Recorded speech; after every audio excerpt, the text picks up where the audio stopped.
Àwa ni ìmọ́lẹ̀ currently a business owner or someone looking to get into adúláwọ̀. business. Mo But maybe kí you just gbogbo don't ẹ̀yin know bàbá where. mi pẹ̀lú ẹ̀yin màmá mi tẹ́ wà ní orí ìjókòó. Ẹ kú ọjọ́ mẹ́ta. I'm sure you've had a wonderful week. Mi ò lè sọ pé ẹ̀ka àtijọ́ torí àṣíríra wa ní àìpẹ́ yìí. Inú mi dùn pé àlàáfíà ni everybody wà. A tún ti dé bá ṣe máa ń dé sí orí ètò directorate. And òfin wa, ó dàbí pé gbogbo àwọn tó wà níbi ìpátá náà mọ òfin wa. A máa ń ní different segments and a fẹ́ kí àwọn èèyàn máa sọ̀rọ̀ lórí ara wọn. Everybody ló máa ní opportunity láti dá sí ọ̀rọ̀ yìí torí ọ̀rọ̀ lè bàbá èèyàn ni wọn kì í ṣe lẹ́yìn èèyàn. Wọ́n lè ní àìsí níbẹ̀ ni àìbá wọn dá sí. Ọlọ́run ò dẹ̀ ṣe ìran Yorùbá ní rédíò. A sọ̀rọ̀ má gbèsè ọ̀rọ̀. So tí àwọn ọ̀jọ̀gbọ́n wa tó bá ti ń bá wa jíròrò, a máa wọnú abala tó jẹ́ wípé ẹni tó bá ní ìbéèrè ó lè béèrè lọ́wọ́ wọn.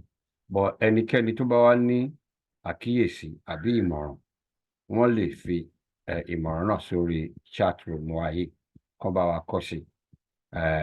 We will read anything you submitted there and we put it to the panelists and àwọn nǹkan tó bá yẹ ká deal pẹ̀lú lẹ́yìn ètò á deal pẹ̀lú ẹ̀.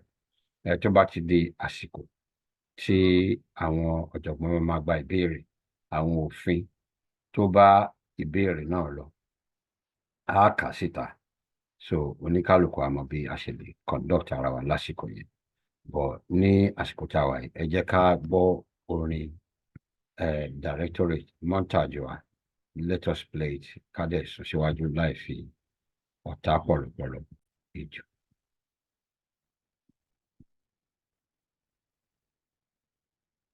Ẹ má bínú ṣe mi.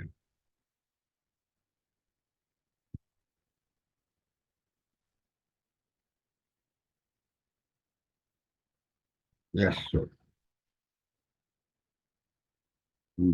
Ẹ má bínú.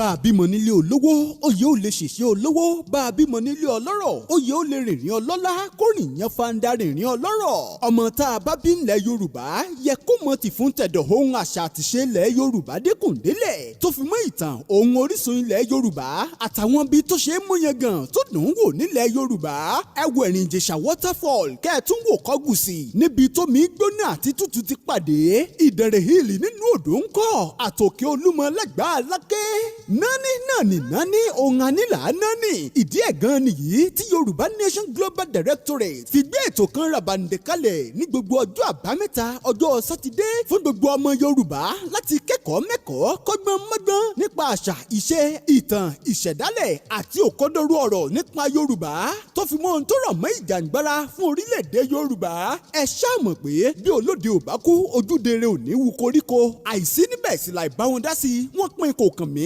onítọ̀hún ò yọjú síbẹ̀ ní darapọ̀ lórí ìkànnì YouTube ní gbogbo ọjọ́ sátidé ní dédé aago 3 ọ̀sán nàìjíríà tàbí kó o darapọ̀ lórí Zoom fi àtẹ̀jíṣẹ́ mo fẹ́ darapọ̀ ránṣẹ́ sórí ìkànnì ímeèlì yìí yorubaнаtionglobal.d@gmail.com ìkànnì Yorùbá Nation Global Directorate lẹ́yìn tí rí wò lórí YouTube oríṣiríṣi àlejò tó jẹ́ ọ̀jọ̀gbọ́n tó nímọ̀ tó tó gbangba sùn lọ́yẹ́ lẹ́wọ̀n bá pàdé lọ́sọ̀ọ̀sẹ̀ fún ìdánilẹ́kọ̀ọ́ ohun ọ̀rọ̀ ìyànjú àti ọ̀rọ̀ nípa ìlọsíwájú àti akitiyan gbígba òmìnira ilẹ̀ yorùbá jẹ́ ká jọ pàdé níbi ìdánilẹ́kọ̀ọ́ tọjọ́ àbámẹ́ta tọ̀sẹ̀ yìí kẹ́kù lẹ́gbọ́ kó sọ fún toko pé a kì í fárílẹ́yìn olórí ẹni tó ní nǹkan ó da òní ò ṣe ń bẹ̀ yorùbá ò ní parun o yorùbá ò ní rẹ̀yìn láíláí yorùbá nation global directorate lolùkéde.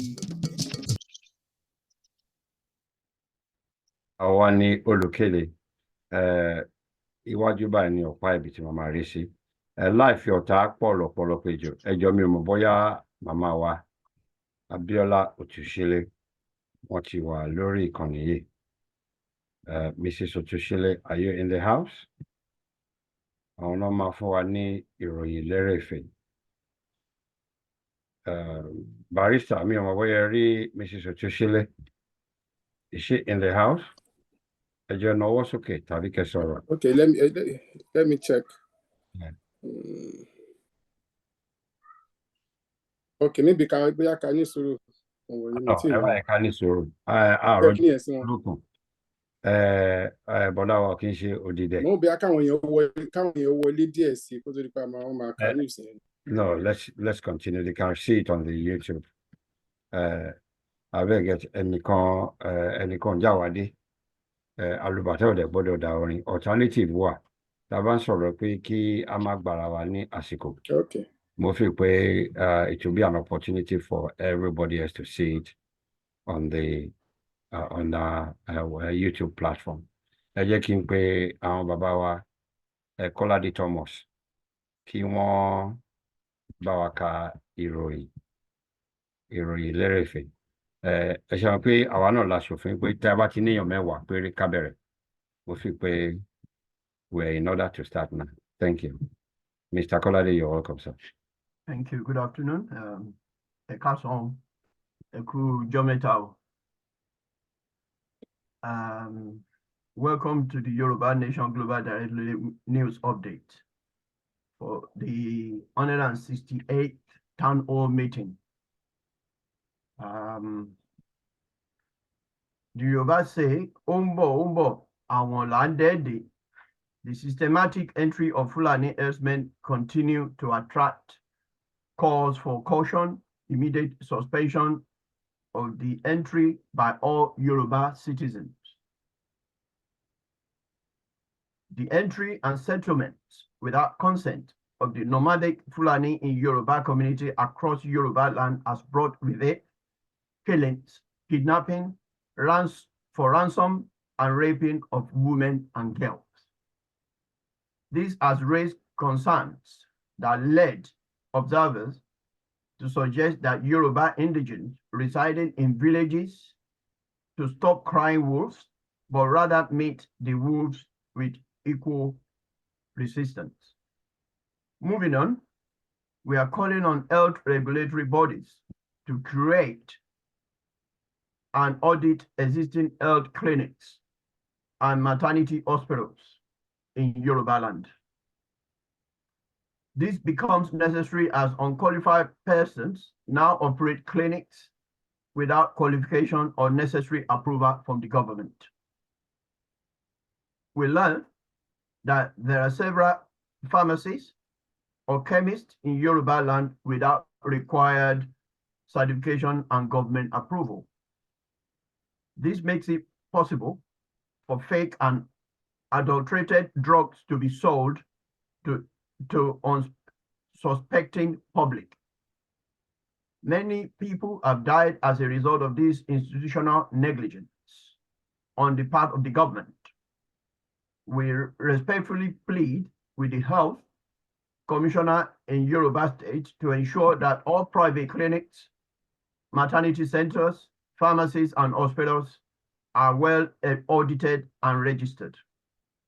Suffice to say, those found culpable should be made to face the wrath of the law, as many people will have died or become sick due to their illegal and nefarious activities. Finally, we are calling on Yoruba Liberation Organization activists to ensure they put checks and balances in place. It is our humble opinion that this will safeguard the integrity of the activities and help to distinguish imposters. This call comes on the heel of the discovery that the support given to some security bodies back home were misused by the national officers of the Agbekoya Peace and Unity Association of Nigeria, whose name we may publish soonest to protect diasporans falling into their trap. More will be said on this in our bulletin next week. Thank you for listening. I am Kolade Thomas. Oòduà gbè wá o, kò ní gbé ọ̀dàlẹ̀. Thank you very much. Mi ò ní dalẹ̀ Yorùbá, ìwọ ńkọ́? Èmi náà Ọlátáyọ̀ Gẹ̀lẹ́gbẹ́ mi ò ní dalẹ̀ Yorùbá o. Thank you. Ìdàlẹ̀ Yorùbá o. Thank you very much. Yeah, thank you. Yeah. We'll just move right to the next video, which is our.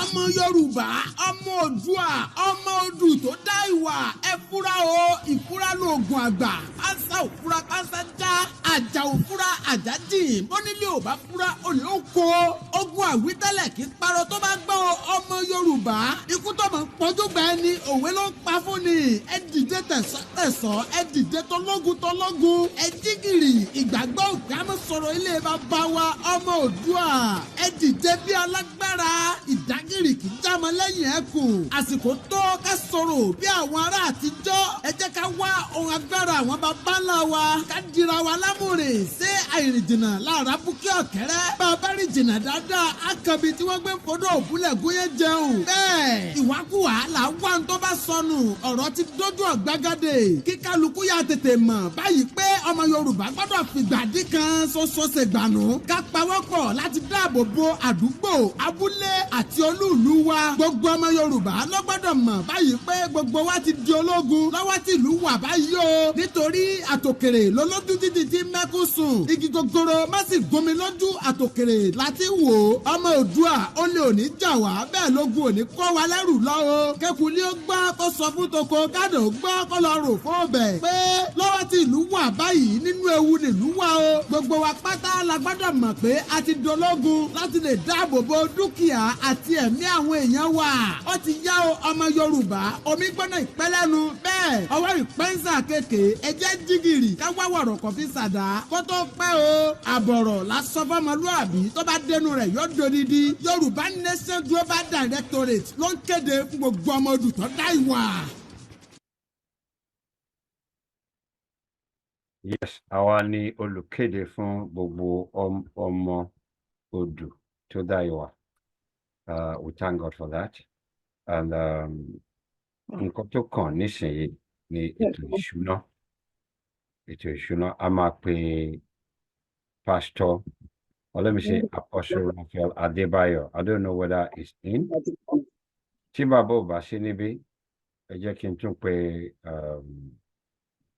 our accountant, Mr. Ẹ̀yin náà ló tún kàn. Ẹ̀yin ló kàn.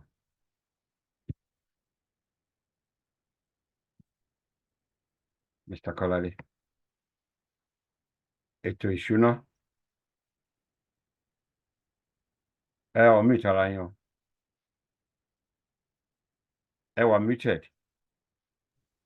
Ẹ wà muted. Ẹ má bínú. Ṣé ẹ má bínú ẹ jọ̀ọ́? I was talking to my brother. Okay. Ẹ káàsán o. Ẹ káalẹ́, ẹ káàárọ̀ ní gbogbo ibi tẹ́ bá wà. Mo ní kí n tún wá lénìí, kí n tún wá bá yín sọ̀rọ̀ nípa bí a ṣe ń rí owó ná tó jẹ́ pé ọwọ́ yín la ti ń gba owó yẹn. Gbogbo àwọn tó ti fún wa lówó àdúpẹ́ gbogbo ẹ̀ la rí. Àpò yín ò ní gbẹ o. I appreciate yín o, inú wa dẹ̀ dùn pé ẹ̀ ń wá síbí báyìí sí orí ìkànnì ní ọ̀sẹ̀ẹ̀sẹ̀ tẹ́ wá ń ràn wá lọ́wọ́ tẹ́ fún wa ní owó bí tẹ́ ti ń fún wa lówó yẹn ò ní gbẹ o, but a nídìí owó gidi gan nítorí nǹkan tó wà nílẹ̀ yìí ó kọjá nǹkan téèyàn kàn lè fẹnu sọ. Ọlọ́run á máa pèsè fún yín o. Bẹ́ẹ̀ bá ṣe ń dáwó yẹn gbogbo ẹ̀ ni là ń record. Ẹ lè fún wa ní dollars, ẹ lè fún wa ní euros, ẹ lè fún wa ní sterling. Kò dẹ̀ sí nǹkan tá a kì í gbà. Owó ni owó ń jẹ́. As long as a bá ti lè lò láti fi ṣe nǹkan tá a fẹ́ ṣe ní ilẹ̀ Yorùbá. Ẹ má jẹ́ kí àwọn Putajalon people àtàwọn tó ní agbára tó ń tú agbára wọn lórí ilẹ̀ Yorùbá, ẹ má jẹ́ kán gba ilẹ̀ wa o. Nítorí èmi gẹ́gẹ́ bí èèyàn kan, èmi náà fẹ́ padà sí Nàìjíríà. láti lọ máa ṣe nǹkan níbẹ̀. So gbogbo wa la fẹ́ padà sílẹ̀ Yorùbá láti máa ṣe nǹkan tá a fẹ́ ṣe, but tó bá ti gbalẹ̀ wa kò sí nǹkan there's so many things tó yẹ pé ó wà nílẹ̀ wa tó yẹ pé nígbà tí mo ń bá èèyàn kan sọ̀rọ̀ ní ọ̀sẹ̀ tó kọjá tá a jìjọ sọ, tó jẹ́ pé ojú wọn àwọn èèyàn ràn mọ́ tí ò tiẹ̀ ń ṣe àwọn tó jẹ́ pé àwọn ọmọ ìlú wa tó jẹ́ pé àwọn látòkèrè náà ti wá, ojú wọn ràn mọ́ àwọn nǹkan tá a kó dání nílẹ̀ Yorùbá.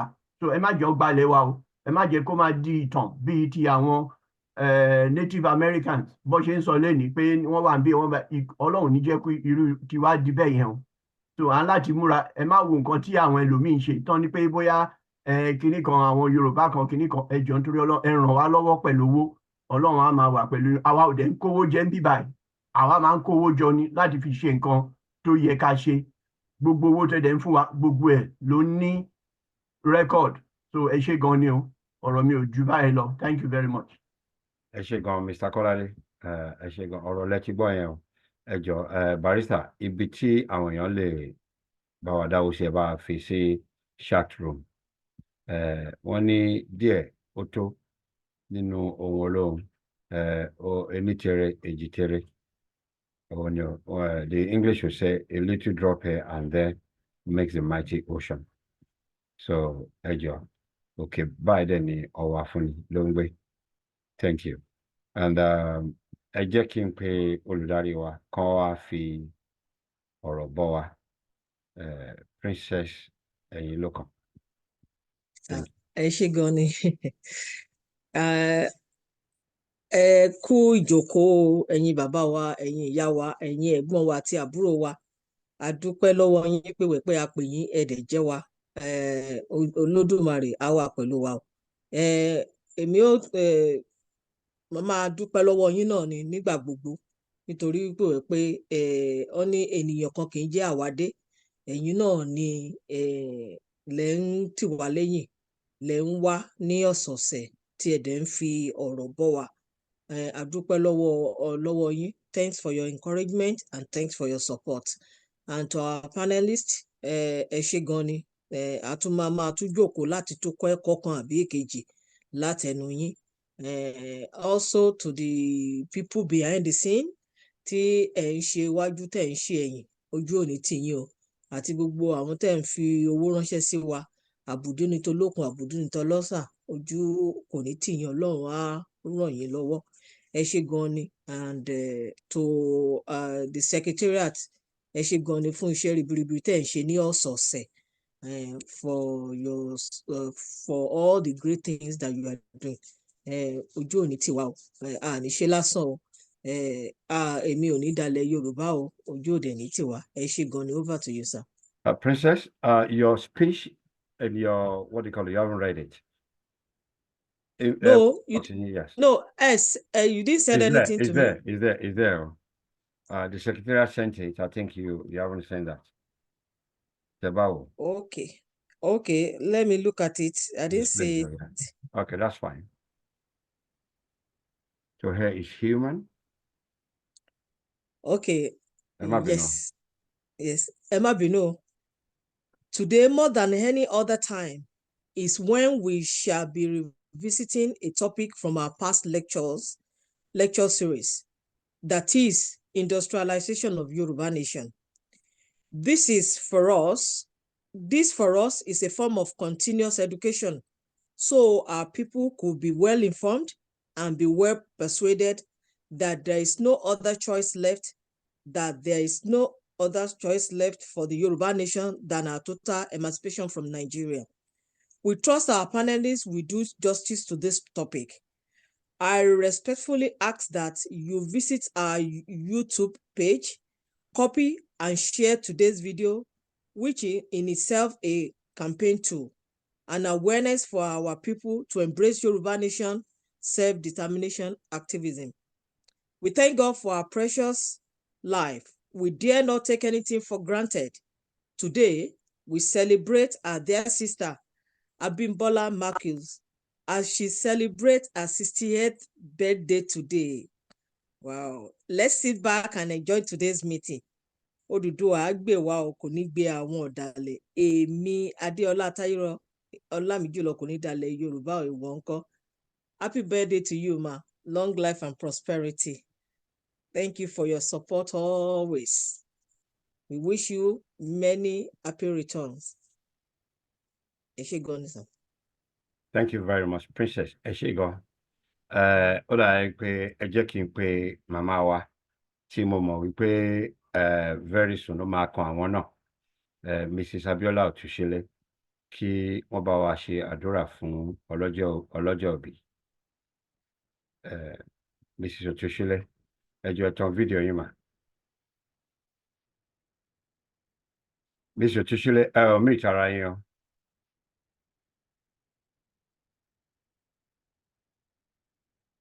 Mrs. Otushile, please put your video on.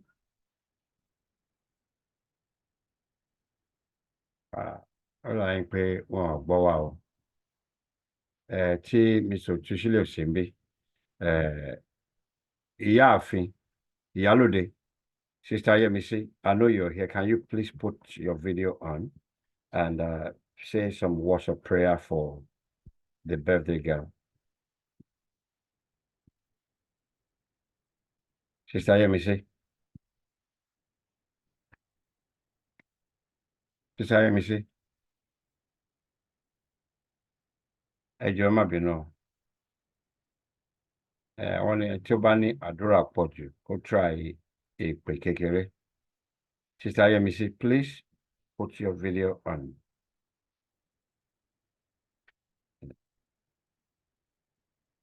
Any echo zero.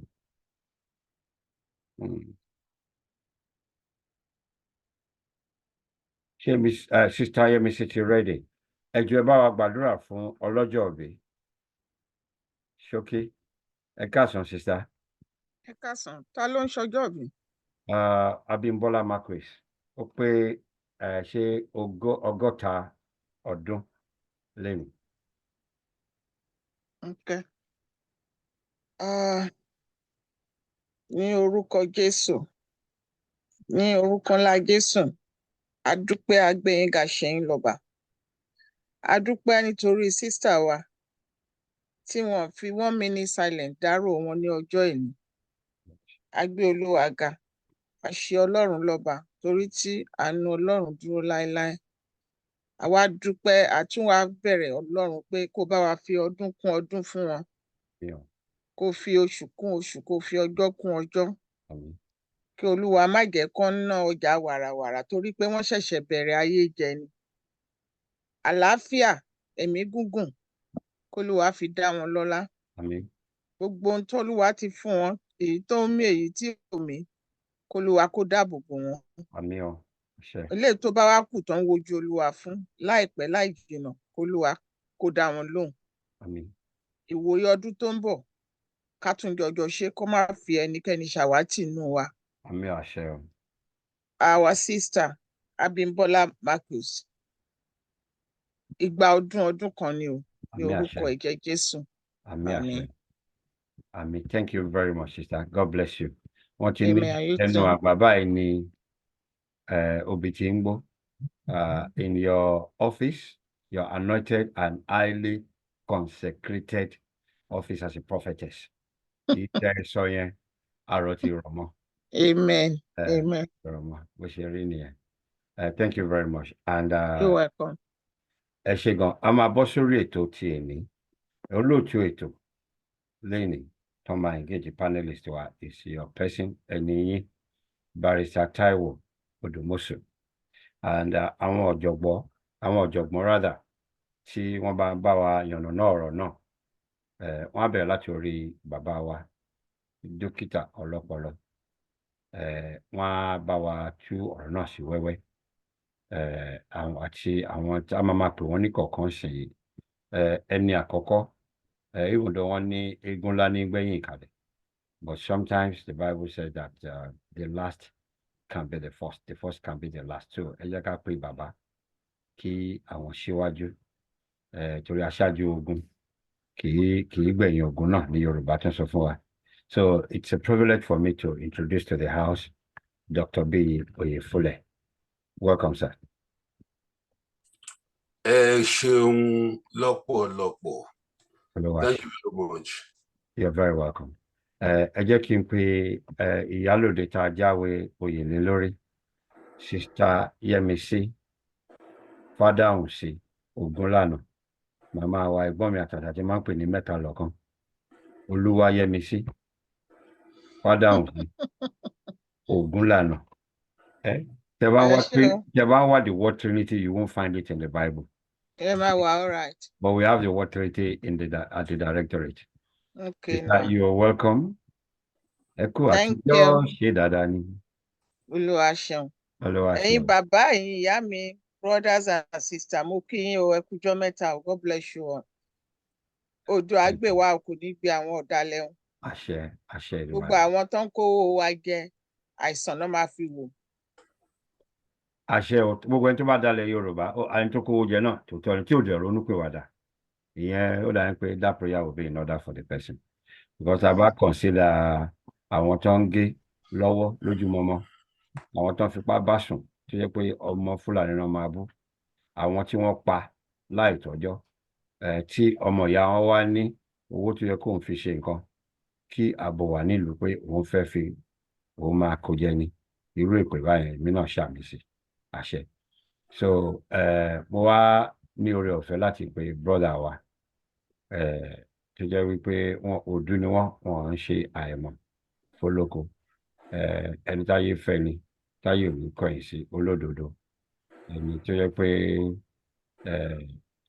ọmọ akin tí ò gbọ́dọ̀ ṣojo ni, lásán kan náà ní Àmọ̀tẹ́kùn, ó ní pálàsì, ó lójú ilẹ̀ pálàsì ilé ọba nílẹ̀ Yorùbá tí ẹ ti rí symbol which represent boldness, strength, honesty. So it's a privilege for us to have him still standing amongst us, and to have joined us today is a great privilege. I speak of no other person than our brother Samson Olaoluwa Ademoye. Welcome to this podium, brother. Yeah, thank you. And Prince Adeko, wọ́n wà lójú ọ̀nà, wọ́n promise pé àwọn máa join wa. I recognize the presence of Bamito and Dr. Tayo Ekodjometa Eshegon. Thank you for being here. And Barrister Oya Eshi Asho Lójú Egun Oponsukoyin. Dr. Tayo. Yeah, thank you very much. I will hand you over. Oh, sorry. I'll hand the panelist over to you now to do what must be done. God bless you. Over to you. Ẹ̀wẹ̀ so mo kí gbogbo wa o. A kú wájú o. Pàtàkì kì í ṣe Ìjẹ̀bú ńkọ́. Dr. Káàsán, Àmọ̀tẹ́kùn, Comrade, Arasa. Yes, ọ̀sán yìí ó dàbí pé ó máa lẹ́tìkẹ́ díẹ̀ torí pé a fẹ́ sọ̀rọ̀ nípa industrialization of our future Yoruba nation, the viability of it through industrialization. And question tí mo máa kọ́kọ́ béèrè, mo máa béèrè lọ́wọ́ Àmọ̀tẹ́kùn. Tá bá tiẹ̀ ń sọ̀rọ̀ nípa industrialized nations, àwọn wo gan la lè pè ní industrialized nations? Kí la mí pẹ̀lú industrialized nation? Ẹ ṣeun, kí tó sọ̀rọ̀ lọ jìnnà, ẹ jọ̀ọ́ ẹ bá mi change eulogy Dr. B. Oyèkúnlẹ̀. Ẹ máa ń pè wọ́n ní Dr. Ọpọlọ. Dr. Ọpọlọ tó lọ́pọlọ. So èèyàn lè máa ṣe Dr. Ọpọlọ kó má lọ́pọlọ, but Dr. Ọpọlọ tó lọ́pọlọ ni. So ẹ jẹ́ ká change bákan. Thank you. Ẹ káàsán ìyàwó bàbá wa, everybody. Industrialization basically situation tí èèyàn bá ti bára ẹ̀, ọtí ìlú bá ti bára ẹ̀, tó jẹ́ pé wọ́n ń grow nídìí normal use of natural resources, ó jẹ́ ilẹ̀, bíi farming and all of that. Our move is situation tó jẹ́ pé à ń lo machine, à ń lo mechanization, à ń lo gbogbo nǹkan bẹ́ẹ̀ láti change resources tá a bá ní into consumables là ń pè ní industrialization basically. Ó dẹ̀ láti ṣẹlẹ̀ throughout region téèyàn bá ní. Ó dẹ̀ láti jẹ́ skill tó jẹ́ pé ó máa ní ẹ̀ka, ó máa ní bóyá strategy tó wà intentional ní àbí tó ṣẹlẹ̀. So basically it's just a way of increasing GDP, if you like, or productivity in. So nǹkan tó jẹ́ bẹ́ẹ̀ ni. So that máa sọ̀rọ̀ industrialization ìlú wo ló ti go through it. Not in any kind of order, but màá kọ́kọ́ lọ sí Russia. Then UK was well known for it. One of the latest success that Molini so that she developed as in industrialization is China. So Singapore one day, Malaysia one day. So we have a situation where people have taken the decision, the bold step, like the way I want to diversify production in cotton in as they quick process it around. For instance, in Nigeria, if it were a case to just pay àwọn tó ń lead wa wọ́n ní planning ni gbogbo pé epo nìkan là ń gbójúlé àti change a dẹ̀ ti wà ní situation tó yẹ pé a máa sustain ara wa tá a máa ní máa gba foreign goods. So unfortunately gbogbo wọn tó yẹ ká máa sọ during the course of ìjàngbara wa nìyẹn, but I miss it. Anyway, kí ni nǹkan tá a mi ẹ ṣeun. ẹ ṣe question méjì kejì tí mo máa béèrè ọwọ́ Sister Yemisi ni mo máa ti béèrè. A rí i pé ní ayé àwọn Awólọ́wọ̀ a lè conveniently pẹ̀lú tá a bá wo stage ìgbà yẹn a lè conveniently sọ wípé Yorùbá nation ti ń go through process of industrialization gbà yẹn torí pé ìgbà yẹn ni wọ́n dá oríṣiríṣi factories sílẹ̀. Gbogbo Ìkẹjà yẹn industrial estate ní Èkó, pàápàá jùlọ ní Ìkẹjà, ní Ọ̀tà, ní Ìbàdàn, ní Àkúrẹ́, ṣẹmọ oríṣiríṣi industrial estates ní wọ́n bẹ̀rẹ̀ sí ní dálẹ̀ tí wọ́n fi copy gbogbo nǹkan tó ń ṣe lábúrò tó dẹ̀ jẹ́ pé gbogbo nǹkan ti ń lọ. Ìgbà yẹn la máa ń gbọ́ àwọn Òdùtọ́lá tires, oríṣiríṣi àwọn Agbọ́nmábíwọ́n bank, gbogbo oríṣiríṣi àbí Agbọ́nmágbẹ̀ bank gbogbo nǹkan bẹ́ẹ̀ nígbà yẹn. Ǹjẹ́ a lè sọ wípé ọ̀nà gan ni Aléwà gbà láti reinvent àwọn nǹkan tí wọ́n ti ṣe ní ayé Awólọ́wọ̀ nígbà yẹn, so tí Yorùbá lè fi wà industrialized. Ọ̀nà wo ni a lè gbà fi ṣe kí ni ẹ sọ? Ni a lè fi ní industrialization lè fi wọ ilẹ̀ Yorùbá ní àsìkò tá a wà yìí. Kí làwọn ìgbésẹ̀ tá a lè gbé? Torí pé tá a bá gbogbo nǹkan tí mo ti kà sílẹ̀ sẹ́yìn yẹn ní táwọn òṣèlú ṣe ní ìgbà àwọn Awólọ́wọ̀, nígbà táwọn òṣèlú sì ń jẹ́ òṣèlú tí wọ́n ń ṣe tàwọn ará ìlú. Ẹ ṣe nǹkan tó ṣẹlẹ̀ ni pé àwọn bàbá wa Awólọ́wọ̀ àti àwọn tó ní ọpọlọ nínú wọn wọ́n kóra wọn jọ, like you said, àwọn òṣèlú kò ń ṣe òjèlú ní àwọn yẹn. Wọ́n fẹ́ kí ìlọsíwájú kó bá orílẹ̀-èdè Nàìjíríà, orílẹ̀-èdè wa.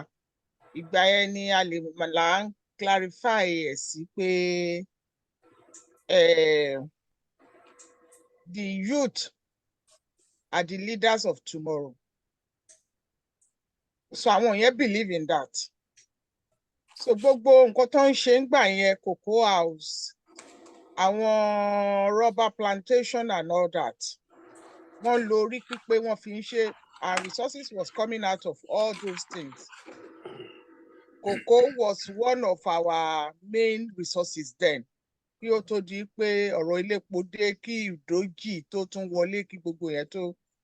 So ìgbà tí ìdójì ti wọlé, tí àwọn ọmọ àlè ti bẹ̀rẹ̀ sí ní wọlé láti jẹ́ president, minister for stealing and all that, ní gbogbo ẹ̀ dúró. So ẹnu náà kọ́ dẹ̀ fi ń sọ we are the official of tomorrow. Now wọ́n ní iná ti jó dórí kókó. Àdúrà tí a máa gbà sí ni kí ọkọ̀ wa má dànù, so that wọ́n ní téèyàn bá ṣubú kò ní mọ ẹrù dì. So Yorùbá ti ṣubú already, so bá dẹ̀ ṣe máa dì tá ṣe máa tú dì òun ló kùn sí. Tí àwọn bàbá àti ìyá kówó jẹ tó bá ní common sense. Now we can do that láti ṣe bí bàbá yẹn ṣe ṣe. Or we cannot do it until we see the good leader tó fẹ́ ṣe kinní yẹn. Kò kí ń ṣe àwọn ta ní at the moment, because our ta ní at the moment ni pé kán máa show àwọn fẹ́ ṣe gbá àwọn fẹ́ ṣàwo, they don't have anything to do, and the few things tó rò pé àwọn fẹ́ ṣe, it's not the time to do it, like passport. Àti ìrí ìlú ẹ lọ ṣe passport. Nígbà tó dẹ̀ interview yẹn ní passport yẹn lè ṣe everything except visa. Kí náà fi passport ṣe bí kò ṣe visa? So that is nonsense. So ṣé irú àwọn àgbà yẹn la fi pé ó fẹ́ ṣe nǹkan tẹ̀ ń sọ? No, we need àwọn àgbà gidi tó wá láti ilé dáadáa tá lè sọ pé ilé báyìí ni wọ́n ti wá tí ó máa reflect ní ara wọn. We need àwọn àgbà tó ní common sense bíi ti Awólọ́wọ̀. Àwọn èèyàn sọ pé bàbá Awólọ́wọ̀ náà kò ṣe kinní kan, kò séèyàn kankan tó jẹ́ 100% tó pé. Gbogbo wa we are human being. You can fall short of God glory, but you have to know the way to bounce back to the right way. But if you cannot do that, then your own human is something else. So tí a bá rí àwọn tó ní ọpọlọ lóòótọ́, ṣe mọ̀ pé máa ń sọ̀rọ̀ kan látìgbà tí ààrẹ ti bẹ̀rẹ̀ kínní, ẹ máa ń fi rẹ́rìn-ín, mi ò parọ́. Mo ní bàbá wa Dr. Oyèfúlẹ̀ máa ríṣẹ́ ṣe gan bàbá gba Yorùbá nation, because a lot of brain ti tẹ̀, wọ́n máa need láti retune brain yẹn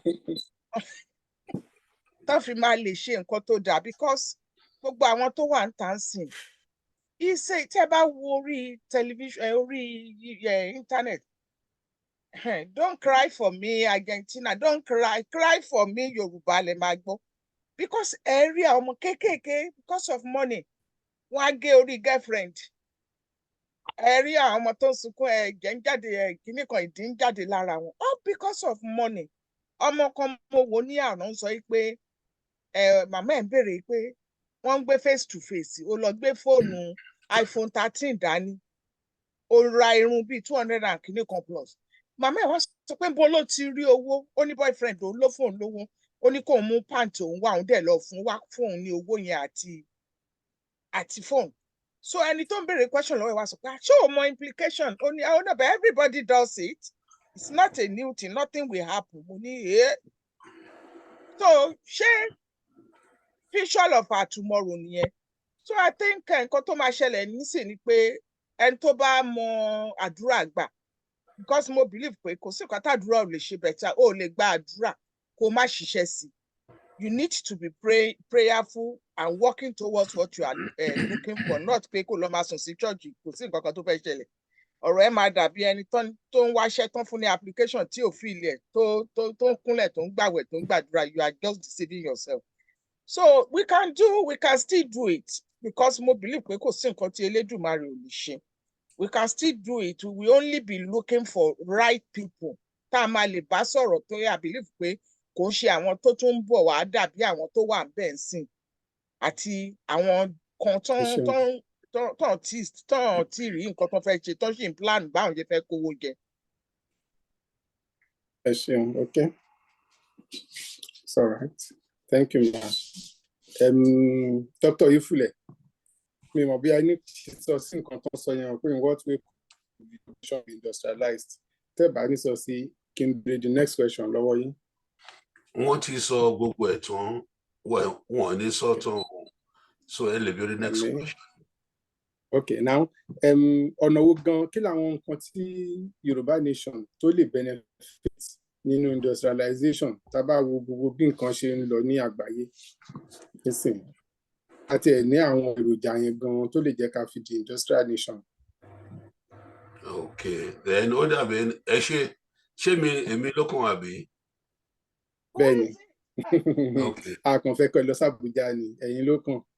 Ẹ̀rọ màá dúró síbí báyìí mo lọ Abuja. Ẹ ṣé jàre ọ̀gbẹ́ni wa Àmọ̀tẹ́kùn. Ẹ ṣeun lọ́pọ̀lọpọ̀ for the nice comment you made. You're welcome. Ìyàwó mi may not necessarily agree with you. Yeah, normal. Thank you for the comments. Ẹ má bínú barrister, ó dà ń kó mo tún padà sí question tí sister Yemisi sọ, even though mo ní pé ká bèrè next question. Sherry, wọ́n sọ dáadáa gan articulately. But industrialization ó pín sí nǹkan méjì. Ká convert agrarian culture, agricultural culture, sí industrial culture. Nìkan kọ́ ní industrialization. Ó wá tún wá kù kíní kan. Psychological changes, social changes in the people. Ó tún pẹ̀lú industrialization. Torí kí ni a lè gbé industry wá. For instance, one lẹ́kọ̀ọ́ ní a few years ago, ní Nigeria a few years ago, à ń ṣe pijó, à ń kó pọ̀ ní òkè bóyá I really manufacture and put parts together. But made in Nigeria ṣe lọ kó sí lára. A ní Nigerian Airways, tàbí plane bíi mẹ́rin márùn-ún kọ́ ni. So by all definition, èèyàn lè pè pé Èkó, Nigeria, ilẹ̀ wa ti ń become industrialized díẹ̀díẹ̀ nítorí pé a ti ní àwọn industry yẹn. Àmọ́ the social changes tí tó yẹ kó wà included in industrialization yẹn, the psychological changes kò sí. Kí ni tábàtì ẹ̀ ń sọ social changes, psychological changes, kí là ń sọ pé? We're talking about ability to function as an advanced human being. Advanced human being. Advanced human being ò ní gba bribe. Kò dẹ̀ ní ṣe iṣẹ́ 5 naira. Kò jẹ́ pé kó fún ní iṣẹ́ 5 naira kò ṣe tó yẹ pé iṣẹ́ 2 naira ló máa ṣe. A sì ṣe close to that 5 naira if possible. Gbogbo àwọn self-limiting, self-actualization tí èèyàn gbọ́dọ̀ ní tó bá máa pe ara ẹ̀ part of an industrialized nation. A ní tẹ́lẹ̀, a ní mọ́. So I submit ni pé industrialization tí gbogbo wa ń sọ nísìnyí kò ṣe as achieve nílẹ̀ Yorùbá ń sìn. Kò ṣe achieve. Ó wà achievable tẹ́lẹ̀ o. Awólọ́wọ̀ did a whole lot of things like kó gbogbo Yorùbá ethnic group together, for instance. Àwòrẹ́rìn àti àwọn nǹkan tó máa ń ṣe láyé ìgbà yẹn tá a sọ different dialects in Yorùbá land tí gbogbo á rí pé ikọ̀ náà máa tiẹ̀ ní wá. Irú putting together, causing that social shift towards unity táwọ́lọ́wọ́ ń ṣe is an example of a preparation for industrialization tó dà pé a ní by 1959 tá a ti wá ní mọ́ after 1960 onwards.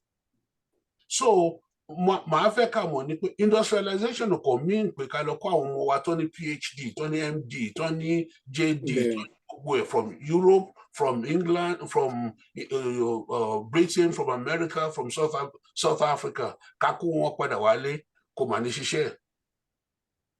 It's not going to work in lórí cultural milieu tá a ní ń sìn. So mo máa fẹ́ jókòó síbẹ̀ díẹ̀ for now. Now, question tell me, what are the ways to really achieve industrialization in Yoruba land? Ṣé nǹkan tẹ́ bẹ̀rẹ̀ nìyẹn? Okay. Benefits. benefits of industrialization. Oh, mo sorry, break up, barrister. Tí sister Yemisi lè kọ́kọ́ treat yẹn. Ìkejì yẹn ni mo. Benefits lè máa sọ nsìn. Benefit of industrialization. Fún Yoruba nation, assume it about it ní Yoruba nation dé nìyí. Do we have any benefits can we benefit from industrialization? Okay. Because presently our governments are not really doing anything in terms of industrializing our states. And without industrialization, there's not going to be any serious development. Unemployment will persist. Industrialization, Gidigon, like I said before, all require social changes, psychological changes in the people. So until Tabani, I benefit from any type of industrialization. I can local machinery láti ibi tó ti ń kó wá, láti ibi tó ti ń ṣe kakó wá sí ìlú wa. It's not going to industrialize us. Unless our people, Tabamo ni pé can shift from our current thinking. Lẹ́kọ̀ọ́ sí owó bí Madam Yemisi ti sọ, owó ni. In a culture tó yẹ pé owó ni, ó máa ṣòro kí culture yẹn kó wà industrialized. So are we going to benefit from industrialization lately? The answer is no. We are not going to benefit because irú culture, irú belief system, irú psychology ta ní tẹ́lẹ̀ 1959 kò sí mọ́ sí. So wọ́n kàn lọ kó raw materials or finished products wá, kí la máa fi ṣe? Ìgbà tó yẹ pé àwọn èèyàn máa jí half of it. Ìgbà tó yẹ pé àwọn èèyàn máa ṣe iṣẹ́ tó yẹ kán ṣe wọn ò ní fẹ́ ṣe torí pé wọ́n fẹ́ get over. So industrialization per se ó mean a degree of honesty. Ta gbẹ́dọ̀ kọ́kọ́ achieve náà nílẹ̀ Yorùbá. Again, actually tẹ́lẹ̀ was part and parcel of us before, but ta gbẹ́dọ̀ wà re-achieve ẹ̀ sí. Kí àwọn ọmọ wa rí pé wọn ò ní máa fún ọkùnrin ní pant wọn láti gba owó irun. We need to understand that those type of thinking are not consistent with industrialization. Tabati bẹ̀rẹ̀ sí kọ́ àwọn èèyàn nìyẹn, then industrialization náà wá to the kini, I need mental ability, I need brain láti go towards the second step. Okay, olóòtú. Okay, Okay. Oh, are you still there? Bẹ́ẹ̀ni, I'm here. Mi ò kàn ráhùn tó kù mọ́ ni wọ́n á wò pé mo fẹ́ try láti add wọn padà, but that's not been possible. Anyway, Àmọ̀tẹ́kùn, you there? Àmọ̀tẹ́kùn, ṣé Àmọ̀tẹ́kùn wà nílé? President Yes, náà wọ́n wà bẹ́ẹ̀. Okay, mi ò rí yín ni o. Okay.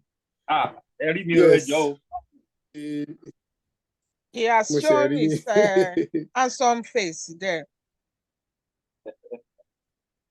Yes, wọ́n ní àwọn ìlú kan wà ní àgbáyé tó jẹ́ pé wọn tiẹ̀ tóbi tó àwọn state míì ní Africa, àbí country míì ní Africa, àbí state míì gan ní Nàìjíríà.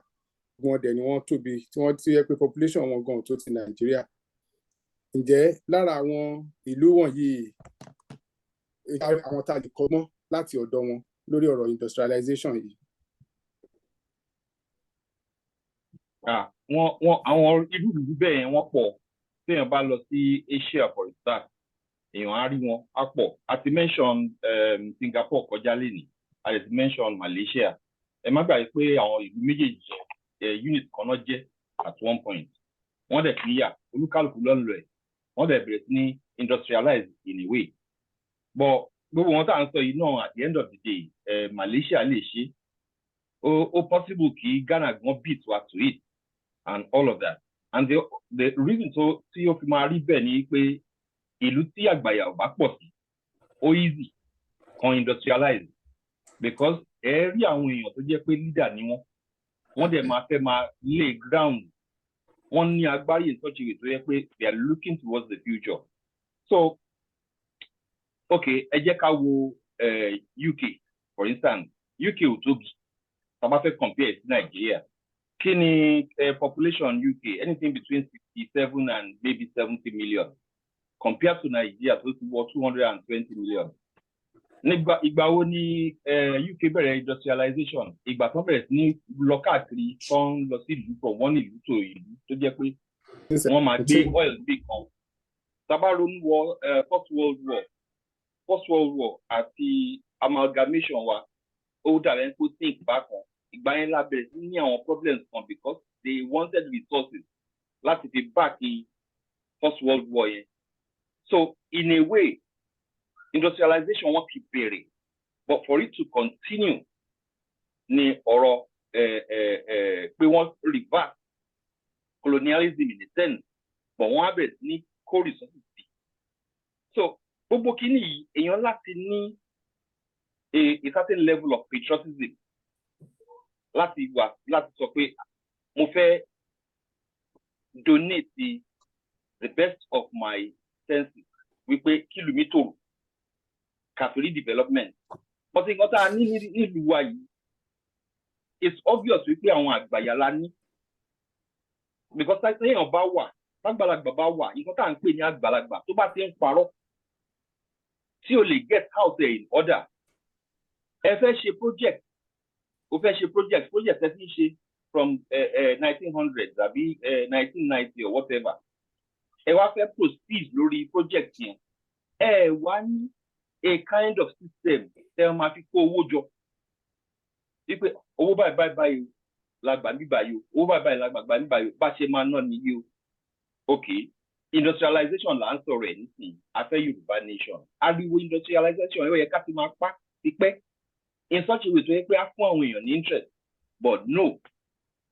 Àwọn ìlú tó ní industrialization wọ́n think intention wọn pẹ̀lú hope àwọn èèyàn wọn, but àwọn àgbáyà tiwa industrialization wọ́n ṣe máa jẹ ní ara wọn kó jẹ́ family tí wọ́n nìkan náà mọ̀ nípa ẹ̀.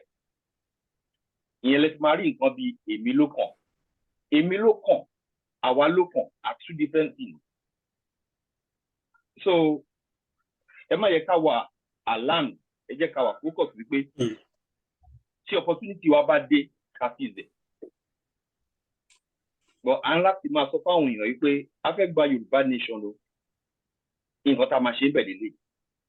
A máa ṣe industrialization.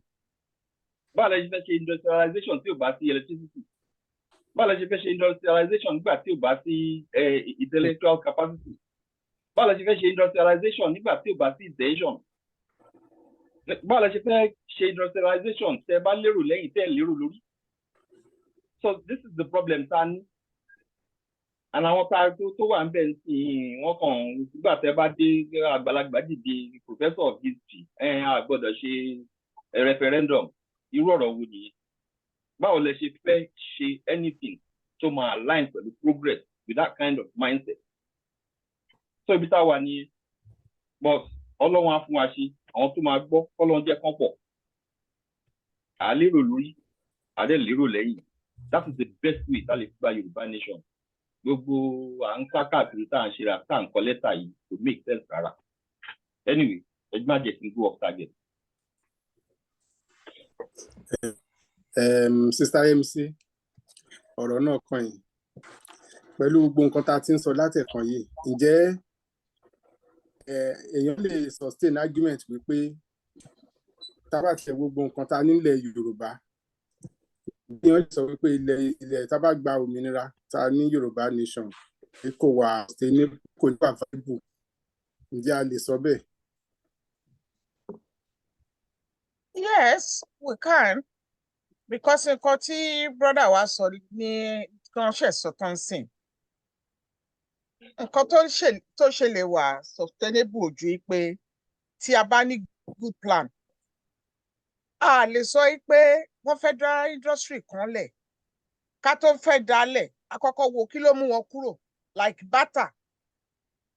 Mo rántí pé mo wọ bàtà yẹn for a long time. Gbogbo àwọn tí wọ́n ti wá tán ti lọ, we need to first of all look pé kí ló lé wọn kúrò.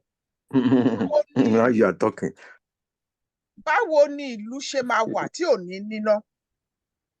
Because tá a bá ní kí gbogbo wọn ẹ máa bọ̀ wá Nàìjíríà ti fẹ́ dáa, kinní kan ti fẹ́ dáa. Nǹkan tó lé wọn lákọ̀ọ́kọ́ tán ẹni tó bá ní company yẹn tó kúrò ń bẹ̀ torí ẹ̀ bá pé àkọ́kọ́ á lọ wo ilẹ̀ pé ṣé àwọn eléyìí tí wọ́n ti get grip sórí wọn ti pé iná ló máa kọ́kọ́ lọ wò pé ṣé iná yín ti stable because profit wọn orí generator náà ń ná sí nǹkan tó lé wọn kúrò nìyẹn.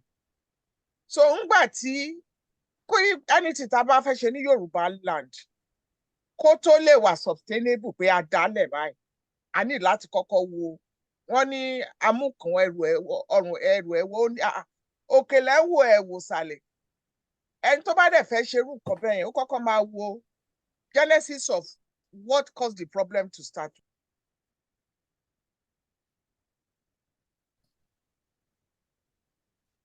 Ẹ ti mute o. Sister ẹ ti mute o.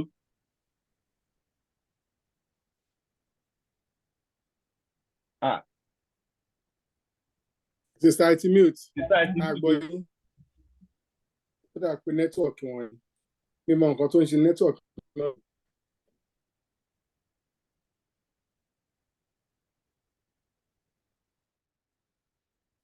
Sister MC ẹ ti mute.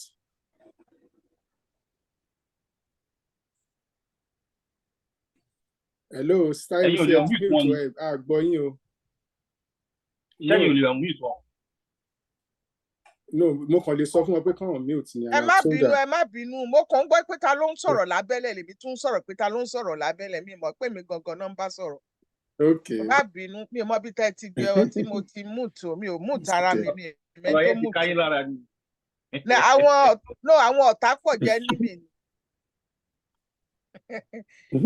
So nǹkan tí mò ń sọ in a nutshell ni pé we need ká tó lè sọ ipa fẹ́ sustain anything a need iná tí iná bá wà 24/7 ní ìlú wa tá bá fún Yorùbá ní 5 years Dubai gan á mi rí pé á bá fún wa pé wow ṣé àwọn ilé tí ẹ ní ọlọ́pọlọ pípé.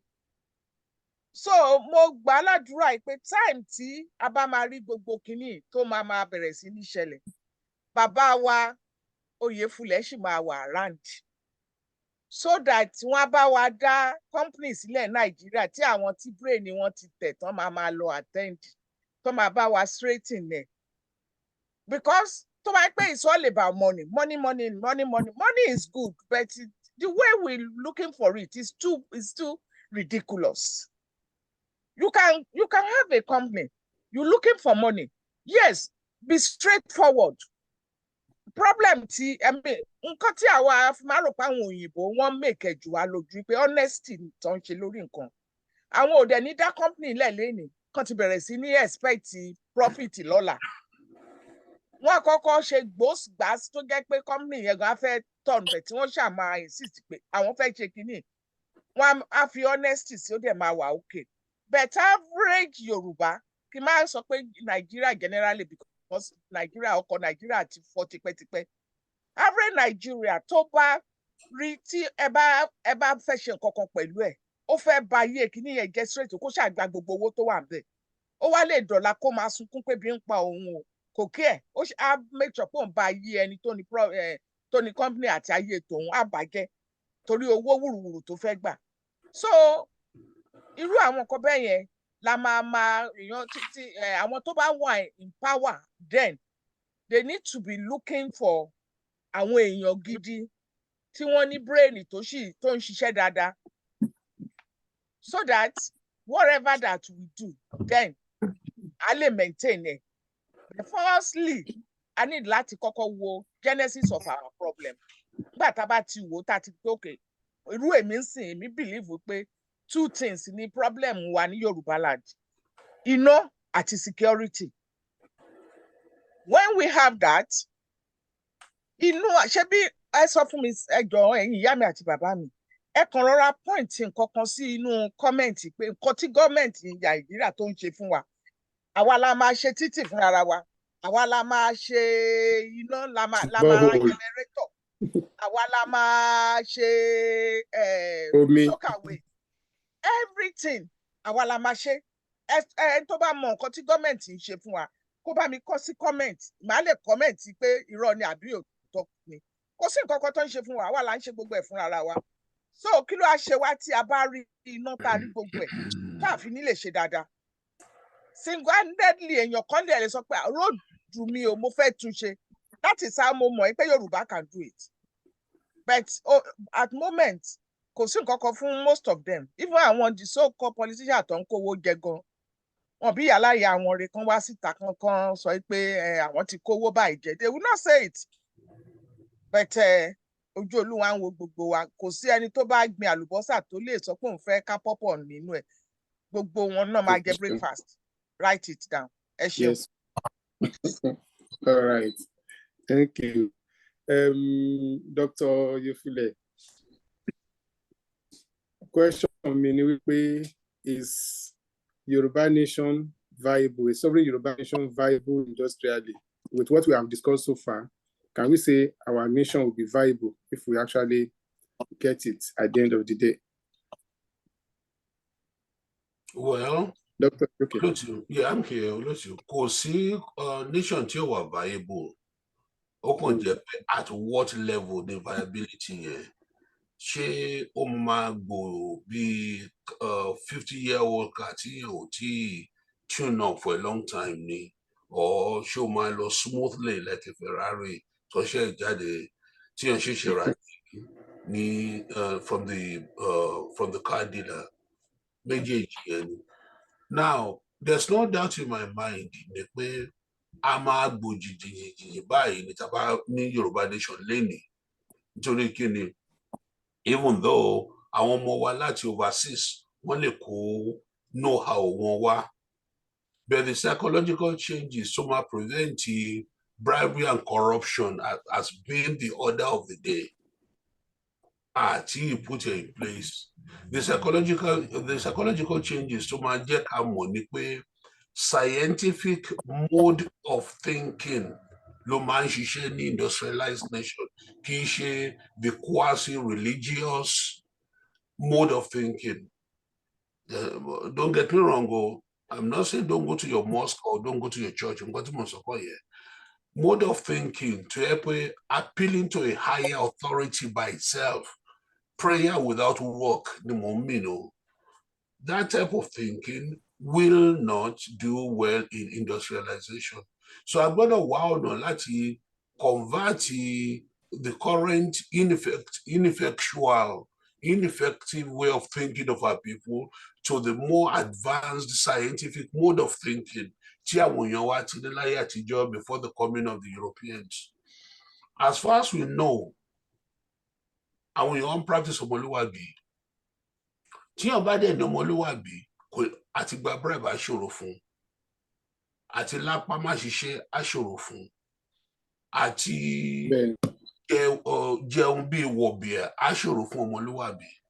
So ìyẹn la gbẹ́dọ̀, the higher the intensity of ọmọlúwàbí within the new Yoruba culture, the faster that industrialization will take hold. So in other words, let me say one more time, our advanced people were, highly educated people were, don't help UK, don't help South Africa, don't help America. Tobacco wasi a new Yoruba land without modifying the thinking pattern of the people. We're just wasting our time.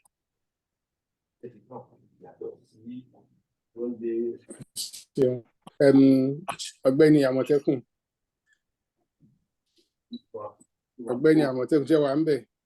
Wà ń bí. Ǹjẹ́ mi ní lọ change kankan báyìí tẹ̀ ń wá mi? No, àfẹ́ẹ̀rí tẹ̀ ń lò lẹ́ máa yọ kúrò. Gbogbo wa ló yẹ ká wà ń bẹ̀, but kò fún mi ní view yẹn. So mo dẹ̀ ń try láti ṣe àfẹ́ẹ̀rí náà ń lò, ẹ má wọrí, wọ́n á mú kúrò.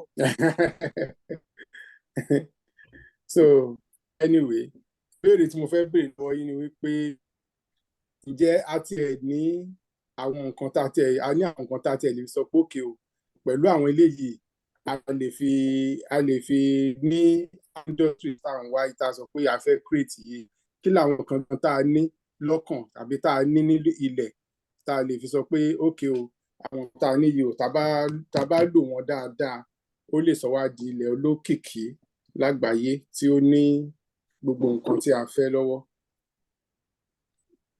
A ní o, tó bá jẹ́ a ní in surplus. The first of them, ọ̀rọ̀ tí ndé máa sọ máa wà kind of paradoxical bákan, because one of the first things téèyàn ní láti industrialize, téèyàn need láti industrialize is manpower, and in abundance. But problem pẹ̀lú yẹn sì ni wípé a tún máa padà sórí àwọn àgbàyà, which are the people tó jẹ́ pé wọn fẹ́ industrialization ṣẹlẹ̀. Ṣé understand ẹ wọ́n actively wọn fẹ́ kí industrialization ṣẹlẹ̀. Kí industrialization bá ṣẹlẹ̀, gbogbo àwọn tó lọ ń ṣe miracle tí ò make sense, gbogbo àwọn tó ń they don't want that. Nǹkan tó fẹ́ ni pé káwọn èèyàn máa tẹ̀lé àwọn, káwọn jẹ́ center of attraction, kó jẹ́ pé ọ̀dọ̀ wọn náà máa náwó sí. Ẹ imagine nísìnyí kó jẹ́ pé ó ṣeé ṣe ká industrialize in 1 minute.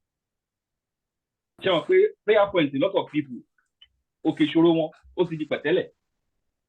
So a lot of people will not go to church or go to the mosque. And these leaders don't want that. Mi ti gbọ́dọ̀ máa tì wọ́n ní leader. So at the end of the day, a máa padà sí ọ̀rọ̀ àwọn ọpọlọ. Nísìnyí ní ilẹ̀ wa, and I'm still on the manpower side of things. Ní ilẹ̀ wa, wọ́n ṣe kinní kan, wọ́n degenerate intelligence wa. Wọ́n yí ability wa láti deal pẹ̀lú nǹkan intellectually, wọ́n yí padà. Torí gbogbo nonsense tó ń sọ níbòmíì, tí wọ́n bá strictly dúró pẹ̀lú ìwé tí wọ́n gbé dání, it would have been okay. But àwọn nǹkan kan wà tó ń ṣe nísìnyí tó yẹ pé wọ́n break brain àwọn èèyàn down pátápátá. Incident kan ṣẹlẹ̀ láìpẹ́ yìí, máa nǹkan ó làkàkà, ó ṣí shop, ó ṣí factory, ó ń ṣe ọṣẹ. Kí ni mistake tó ṣe? Ó pe rẹ̀ ní Lord of Soap. Lord of Soap ló pe rẹ̀. Wọ́n dẹ̀ kó gbèsè. Business yẹn ó dẹ̀ wọlé because of that. Now, torí pé ó lo the Lord word, wọ́n believe pé blasphemy. Báwo ni ẹ ṣe jẹ́ blasphemy? Mo sure pé ẹni ní ilẹ̀, wọ́n dẹ̀ máa kọ landlord sórí document fún. Kò ní complain pé wọ́n pè òun ní Lord nígbà yẹn. These are the stupid things that fi ń destroy ara wa. Wọ́n jẹ́ káwọn èèyàn wá gbọ́n mọ́. Now, ẹ jẹ́ ká kúrò ní ìdí manpower, ká wá lọ sí natural resources. A ní wọn in abundance. And one of the second things I need ni pé ká ní resources tá fẹ́ really convert into consumables. Nǹkan tó yẹ pé a lè lò. Ibi tí industrialization wà nìyí. Wọ́n sì yẹ bá ti ní electricity, wọ́n ti ní manpower, tí wọ́n ti ní road. Ẹnu pé ká bá ṣe máa design ní kí là ń pè ní logistics. So that nǹkan tá à ń ṣe a lè máa lọ throughout the country. But àwọn èèyàn wà tó jẹ́ pé okay take for instance nísìnyí kí pàkan dìde kó ní tí gbogbo wọn bá wà able láti fend fúnra wọn, ta ni ó máa wà wọn as driver, ta ló máa ṣe gateman àwọn lẹ́nu ọba nìyẹn o. So àwọn mindset yìí kò lè help wa. So ẹ ṣeun, ṣé mo answer question yìí ṣá? Bẹ́ẹ̀ni, ẹ gbìyànjú. Question wo lẹ bí? I'm talking about àwọn nǹkan tí a lè ṣe tó lè jẹ́ kí àwọn nǹkan tí a ní ilẹ̀ Yorùbá tó lè mú kí ilẹ̀ Yorùbá kó. Okay, mo mention manpower. Ẹ dẹ̀ sọ manpower, ẹ ti sọ natural resources. Okay, natural resources. Then intention, the willpower, the political power. The intention láti jẹ́ kí láti fún ọmọ ẹlòmíì ní àlàáfíà láàyè. Ká fún wọn ní opportunity kí the son of nobody kó di the son of somebody. Àbí kó wọn fúnra ẹ̀ di somebody débi pé ọmọ tiẹ̀ náà máa di somebody. So there are so many steps tó yẹ pé I need láti consider, but people don't have that level of altruism. Kò sí intention yẹn níbẹ̀. Tí intention yẹn bá ti lè wà níbẹ̀, àti ṣẹ́rí tá a bá jókòó tá a bá wo population wa àwọn gatherings tó pọ̀ jù níbẹ̀ ní society wa is the church and the mosque. Wàláì tí church àti mosque tó bá dìde tó bá follow trend or decision or ideology wípé ká industrialize time tó máa take wa láti máa compete pẹ̀lú China ó máa kéré but wọn fẹ́ kí prayer point yí wálẹ̀ prayer point ní tó jẹ́ 10 tó bá lọ gbóyà bí méjì bí nǹkan ikú is one of them. Everybody come and realize pé gbogbo ala máa kú ká ló fẹ́ lọ máa lọ church kí lè fẹ́ lọ máa ṣe at the end of the day wàá jókòó sílé ẹ wàá ṣe fàájì ẹ imagine kéèyàn ní AC nínú ilé ok jẹ́ ká sọ pé a ṣe electricity nsìn everybody need electricity kò sẹ́nibody tó máa fẹ́ ra generator mọ́ generator ò ní tà bó ṣe ń tà tẹ́lẹ̀ bọ́ ẹ mọ kíní kan tó máa bẹ̀rẹ̀ sí ní tà AC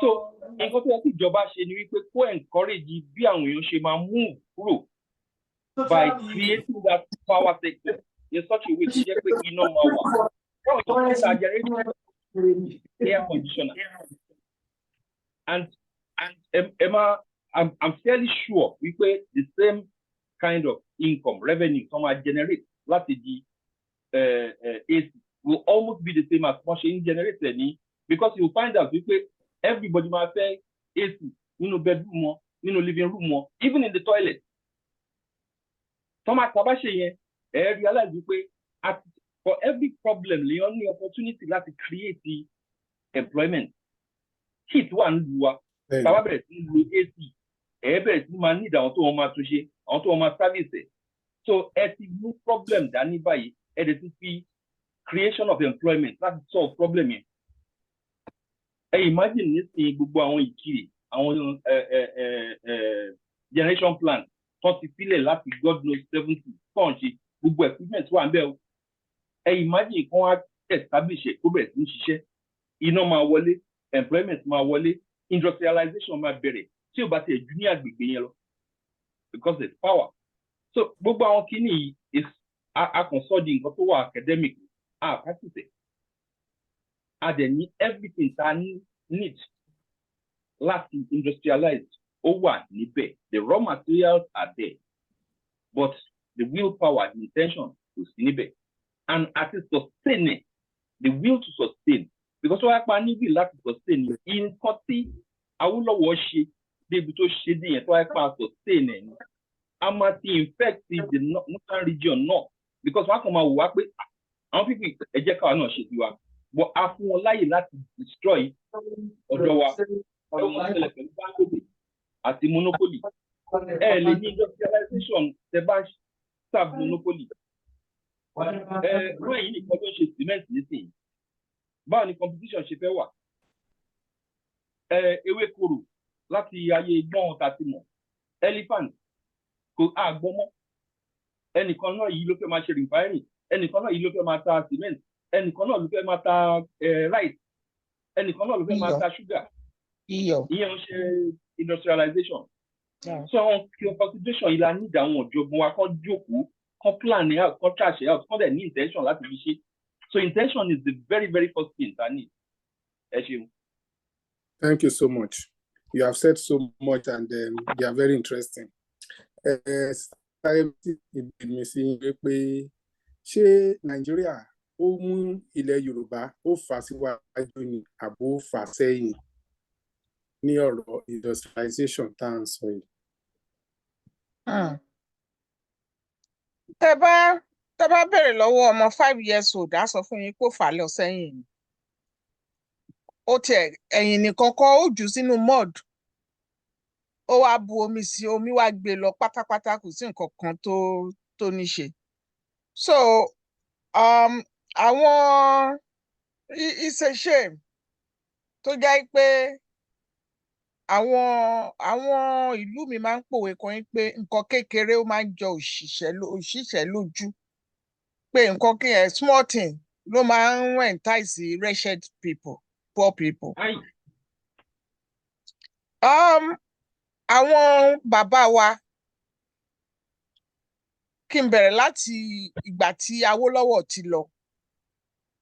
Because ní gbogbo history tèmi rí tó bá ti mú Awólọ́wọ̀ kúrò, tó mú Bọ́lá Ìgè kúrò and few other people tí wọ́n ṣe dáadáa tó fẹ́ kí a ní lọ síwájú. Ẹ rí i pé nǹkan kínkínní bá owó kékeré tó fún wọn ló fi bà ilẹ̀ wa jẹ́. Ibẹ̀ ni ọ̀rọ̀ ọ̀dàlẹ̀ ti come in. And tá bá ní pé ká lọ wò ó dáadáa, gbogbo àwọn tó ń ba Yorùbá land jẹ́, ẹ rí i pé ọmọ àlè ni wọ́n. Ìyá kan bàbá mẹ́wàá ló bí wọn. Because ẹni tí a máa sọ pé Ọlọ́run má jẹ́ ká èmi ò ní dalẹ̀ Yorùbá, ò ní dalẹ̀ Yorùbá. Àwọn ẹni yìí wọ́n ti da ilẹ̀ Yorùbá. Wọ́n ti put wa, kò ń ṣe ẹsẹ̀ àárọ̀ pàápàá, ẹsẹ̀ tí ò ní nǹkan kan.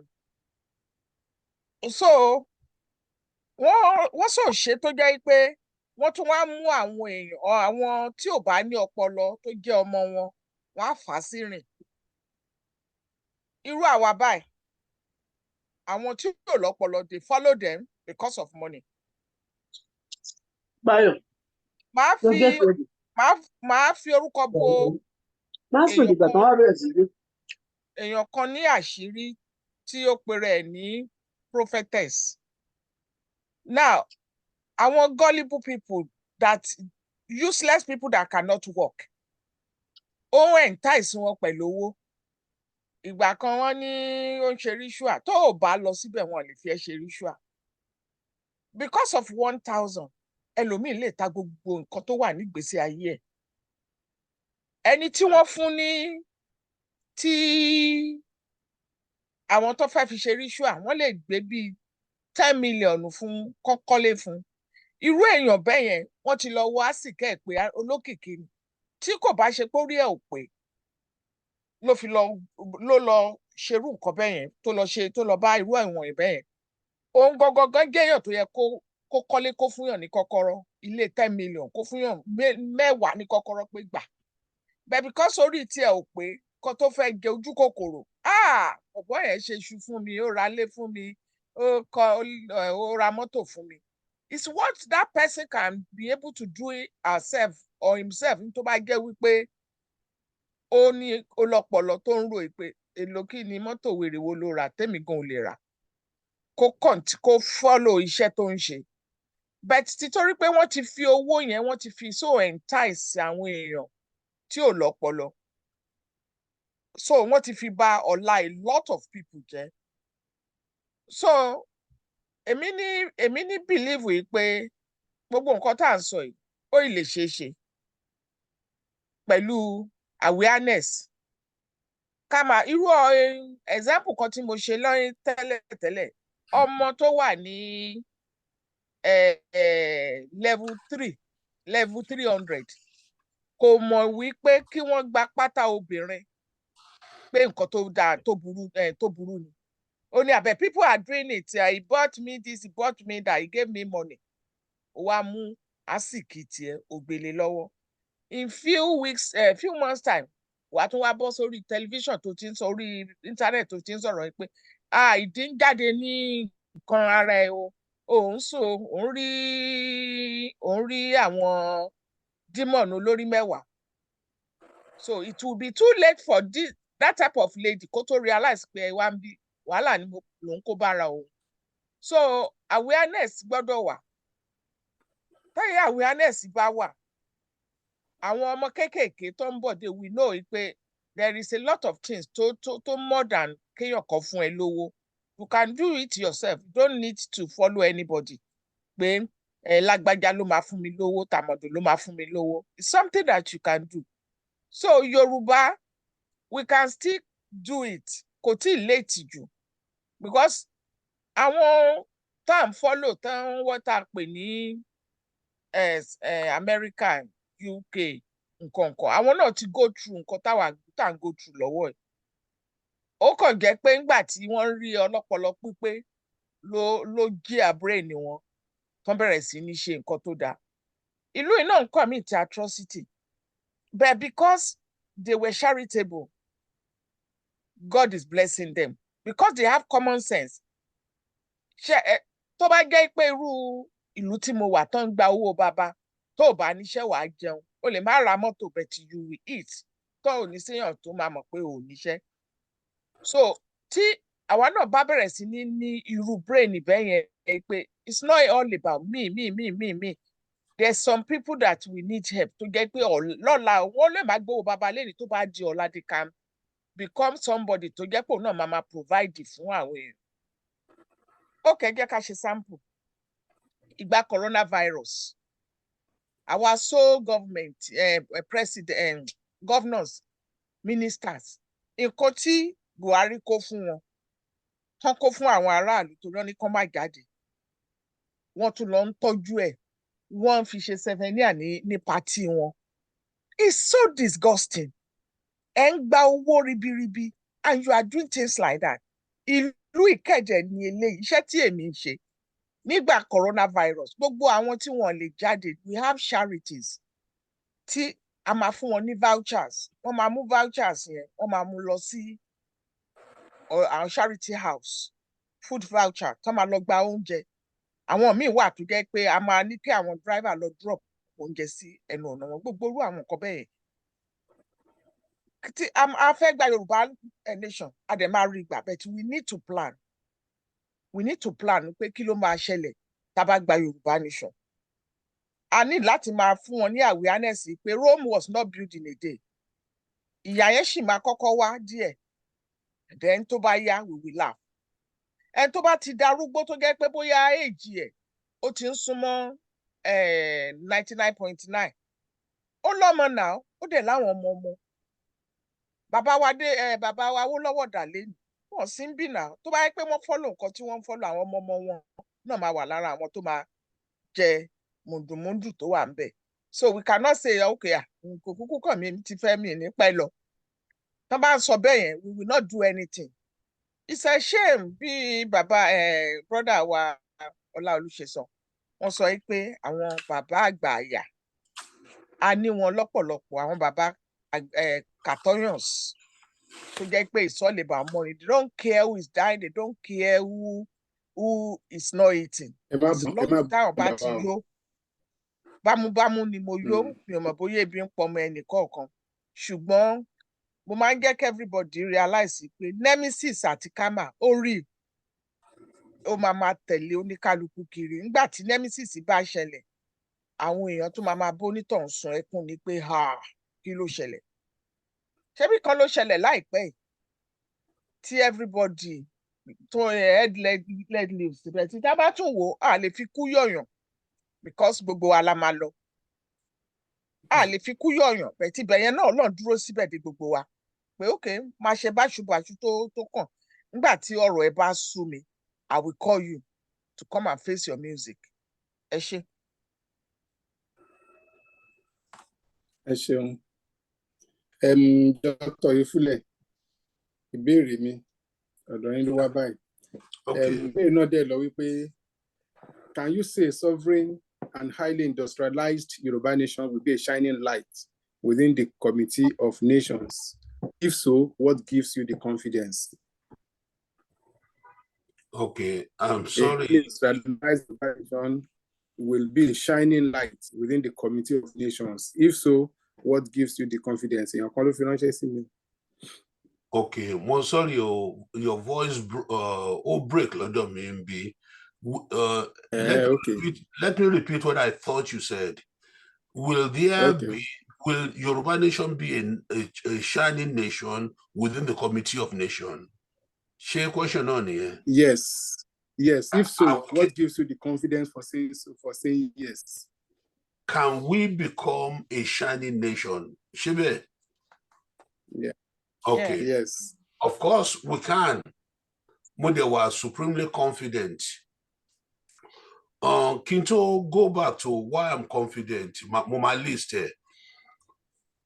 Mo fẹ́ make comment lórí nǹkan tí Sister Yemisi sọ. Wọ́n sọ dáadáa gan. Better explain her observation. Wọ́n kàn sọ observation wọn. Mo kọ́ rò pé bóyá wọ́n máa fi DS kún láti explain it. But one so débẹ̀. So with her permission, mo máa add kíní kan sí. You see, ọmọ tó fún àwọn èèyàn ń pátá ẹ̀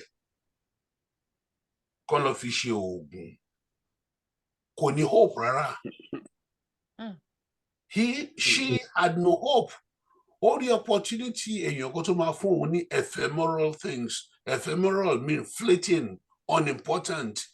Brazilian wig, irun òkú, iPhone 13 tó ti wà pàṣẹ ní bíbáyìí. So all unimportant things náà fún tó jọ lójú tó dúpẹ́ kò ní hope.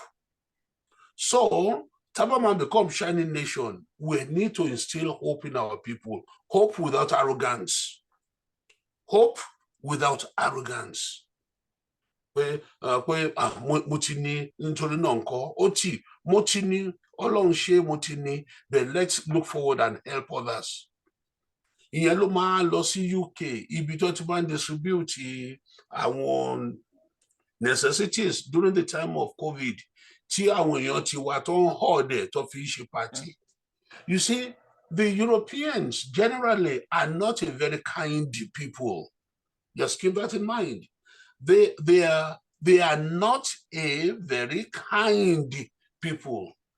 However, one was so advanced to one were altruistic towards their own. They're altruistic towards their own. Ìdí ẹ̀ náà fi ṣe òfin. Irú àwọn nǹkan tí Sister Yemisi fún àwọn èèyàn during COVID. Tí one of the politicians bá jí àṣẹwọ̀n, òfin wọn sọ bẹ́ẹ̀, but òfin tiwa a lè lófin yẹn, but actualize it.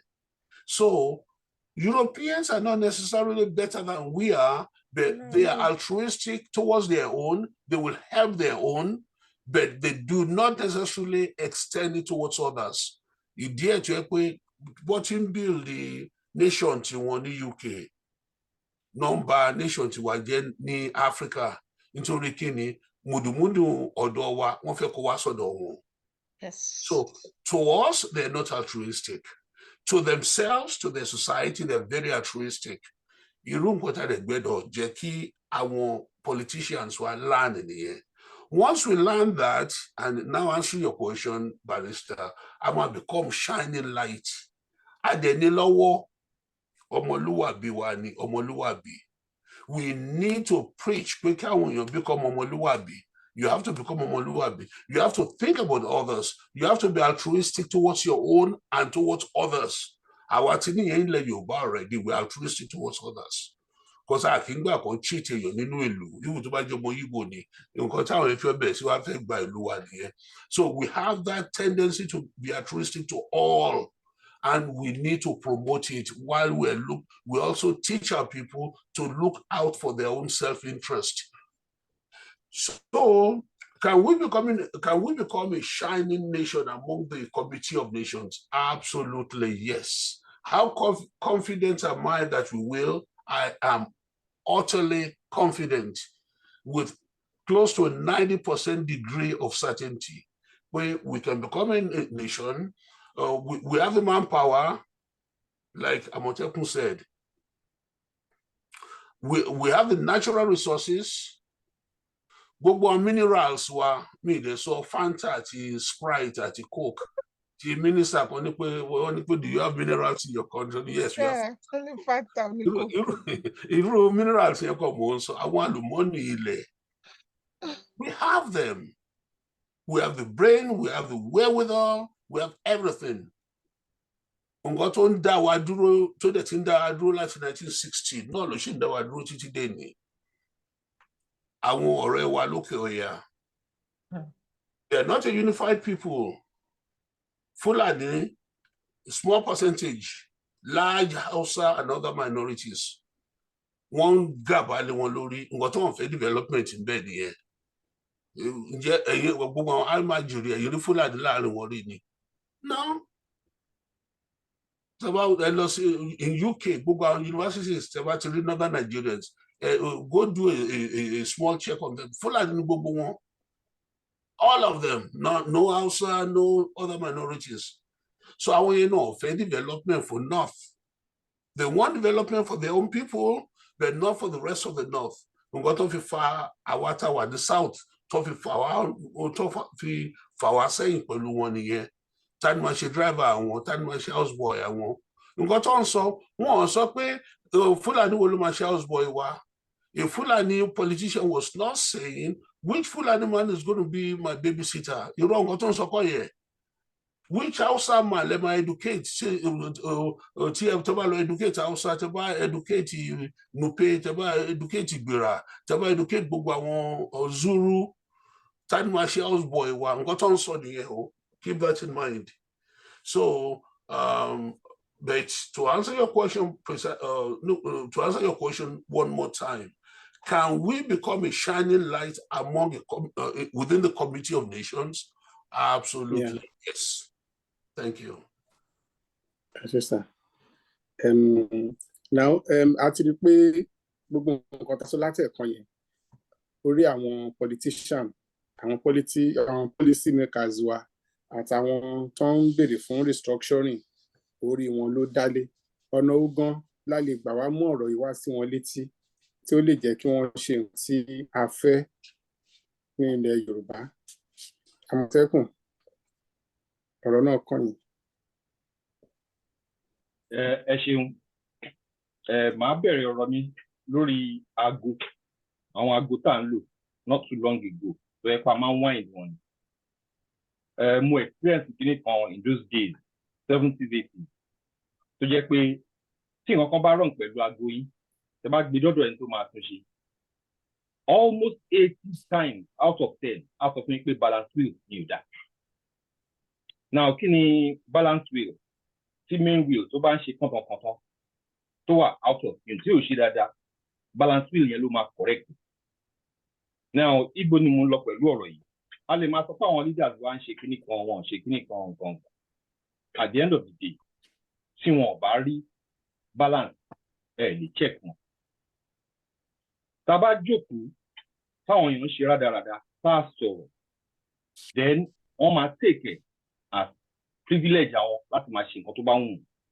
Now a máa ń ṣe kíní kan nílùú ìyá rẹ̀ ti ṣe several times and the opposition sí nǹkan tá a máa ń ṣe which is election ni pé kí àwọn ológun kan gbàjọba but a ti ní opportunity láti vote a few times.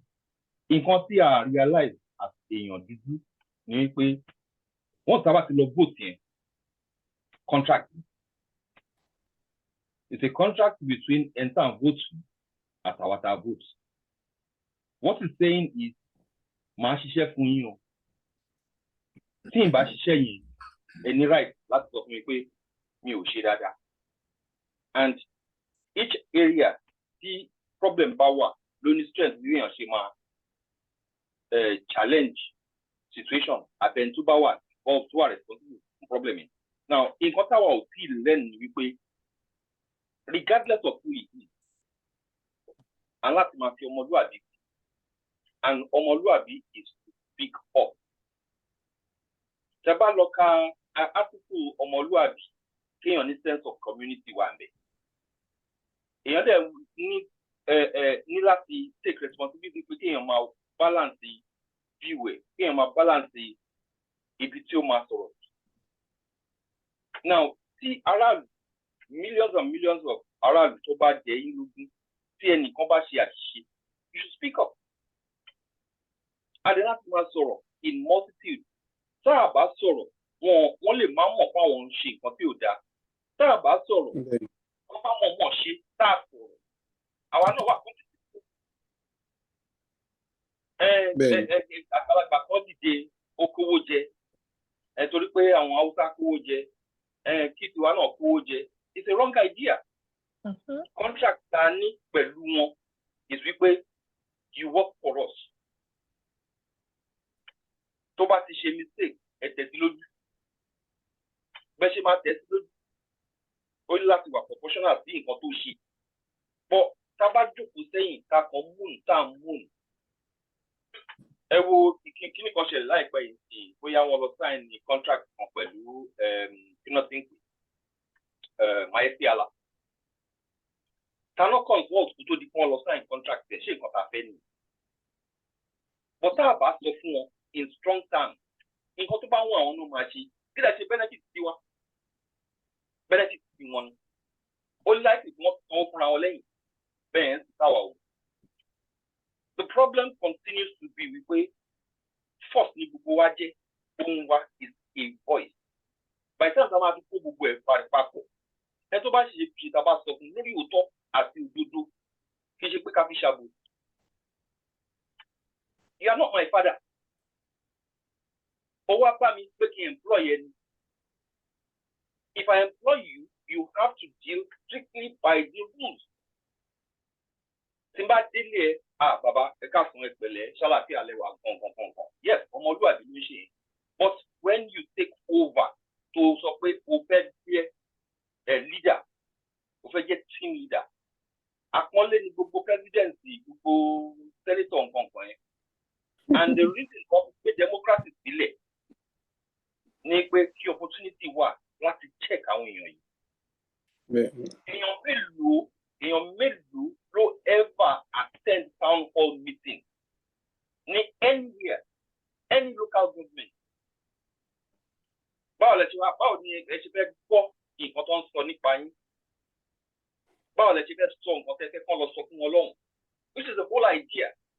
Member of the House of Reps should take the desires of the people to the House. Nílùú yìí, tí nǹkan bá dé stage kan tẹ́ bá lẹ fẹ́ rí MP, wọ́n á bù kí yín láti rí MP. Ní Nàìjíríà, tẹ́ẹ̀bà níwájú pásítọ̀, níwájú àfáà tẹ́ẹ̀bà ṣọ́ra ẹ máa lọ dọ̀bálẹ̀ láti lọ gba handkerchief, láti lọ gba bag of rice, láti lọ. That's not the way it's supposed to be. So yeah, come and go okay.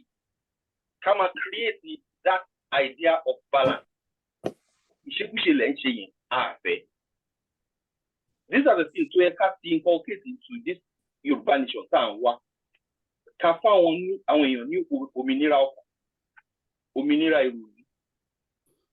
You are part of this regime, this operation, this project. Tó o bá vote fún yàn, okay, tó bá ti lè vote, tó bá ti ní responsibility láti vote, o ti ní responsibility àti duty láti focus láti máa challenge nǹkan tí ò bá dà. But wọ́n fẹ́ kọ́ wa níyẹn, àwa náà dẹ̀ fẹ́ kọ́ra wa. Without that, gbogbo industrialization tá à ń sọ yìí, á jẹ́ intention tiwa, kò ní jẹ́ intention tiwọn, and then it will not be implemented. And what ti máa sọ̀rọ̀ sókè. But when it's going wrong, you have to balance it. But tell about check more, the balance it. Government check and balance separation of. Meaning. But about in choco saying completely. So maybe one of the things I need to educate our social contract, social responsibility and duty. Could if anybody to need right, let's stop the next person.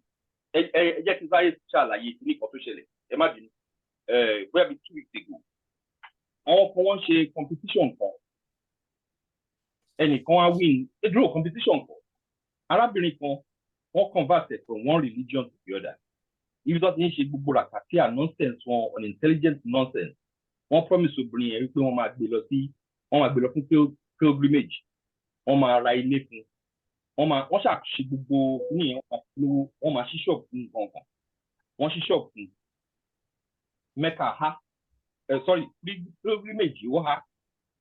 Then ile at later on my you know ha. Number to this stage con then the coupon did look at you Bobo what I promise woman you number to more can go my within 3 days, this is an example of check and balance. To one bit. In the promise woman, nothing because people spoke up. And only my working has been trivial, but it's not. It's a real example of people coming on stake. Am I anybody, Maggie? This is what we need to be doing. And torí pé mi ò like Dr. Oyekule ẹnìkan wá fẹ́ cheat wọn lórí kíní kan no èmi gan ti uphold the constitution ilẹ̀ wa by speaking up for Dr. Oyekule. Tí Dr. Oyekule náà bá rí pé wọ́n ń ṣe nǹkan tó fi ń ṣe táwọn náà bá sọ̀rọ̀ pé no ẹ lè ṣe bẹ́ẹ̀ o. Mi ò like bọ̀bọ̀ yẹn o. But at the end of the day, right there ni constitutional right there ni. These are one of the things that she meet Lini. So, ẹ ṣeun. Ṣé òótọ́ ni ẹ like Dr. Oyefule? Mo sì fẹ́ ẹ̀kọ́ letter of application for adoption fún wọn ni ẹ máa wò bóyá má kọ́ tán torí ó gùn gan. Are you an orphan? Do you want him to adopt you as an orphan? Orphan ni mi o. Okay. Orphan ni mi o. Tí bá rí dọ́kítọ̀ ọlọ́pọlọ tó máa ṣe bàbá fún mi ò máa yí. It's okay. Ṣeun, thank you so much. Parting shots la wà báyìí. Sister MC kí ni parting shots yín fún? Ẹ jọ̀ọ́ má bínú. Kẹ́ tó bẹ̀rẹ̀ parting shot wọn, mo fẹ́ sáré dá Àmọ̀tẹ́kùn lóhùn. Wọ́n ní ìjọba ló máa ní ẹ ò rí ọ̀nà Ifá gbà kó tí omi àjẹbẹ́. Ọ̀rọ̀ tí mo fẹ́ sọ gangan ni Àmọ̀tẹ́kùn wá gbé láti Àmọ̀tẹ́kùn ní UK.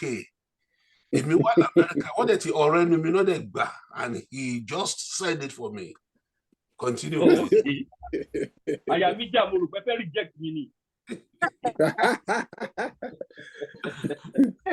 Don't worry. All right. My parting shot. Kò ju gbogbo nǹkan tá a ti ń sọ látàárọ̀. Ìpè Yorùbá ẹ ronú o. Ẹ jẹ́ kí àwọn nǹkan tó ṣẹlẹ̀ sí wa láti ìgbà tí bàbá Awólọ́wọ̀ ti lọ. Ẹ jẹ́ ká use opportunity àwọn tó ti lọ yẹn. Ká use ẹ̀ bíi pé I need láti bẹ̀rẹ̀ sí ní bring back ọmọlúàbí wa. Not only on pé à ń respect the elders, because respecting of elders wọ́n bí wa mọ ni kò sí nǹkan tá a lè ṣe. Ọmọ àlè ló máa rí àgbàlagbà fẹ́. Bẹ̀tẹ̀ àgbàlagbà tó bá ti kọjá yìí ẹ̀ tó so yangan mọ́dì kò ń ṣàgbàmọ́ ó ti di àgbàyà. So kò deserve respect látọ̀dọ̀ anybody. Àgbàlagbà tí àwọn ẹgbẹ́ tó ń dá owó, àwọn ọmọ kéékèèké dá owó, àwọn tó ti ní pension wọ́n dá owó. Àgbàlagbà yẹn wá kúrò pé opportunity lélẹ̀ ó kó owó yẹn ó fi ṣe nǹkan títí ẹ̀. Ṣé ẹ dẹ̀ expect pàgbà nìyẹn ká wá máa respect ẹ̀? No, bèbí ti ṣẹ́jú. Tí àgbà tí ọmọlúàbí ká respect yẹn. So I'm pick and choose ẹni tá a máa respect yẹn sí ni. Ẹni tó bá ti ṣe dáadáa, òun ni àgbà gidi tá a máa respect. Kò ṣe ẹni tí ò ṣe dáadáa. So enough is enough. Gbogbo àwọn nǹkan tí wọ́n ti ṣe tó bà ilẹ̀ Yorùbá jẹ́, a ṣẹ̀ṣẹ̀ máa build ẹ̀ pé a ti had enough of all the nonsense.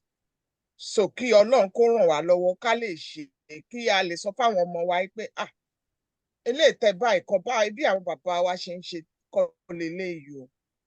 A ní culture tó jẹ́ pé ó máa ń respect elders fair enough but kò respect àgbàyà, kò respect àgbà olórí burúkú.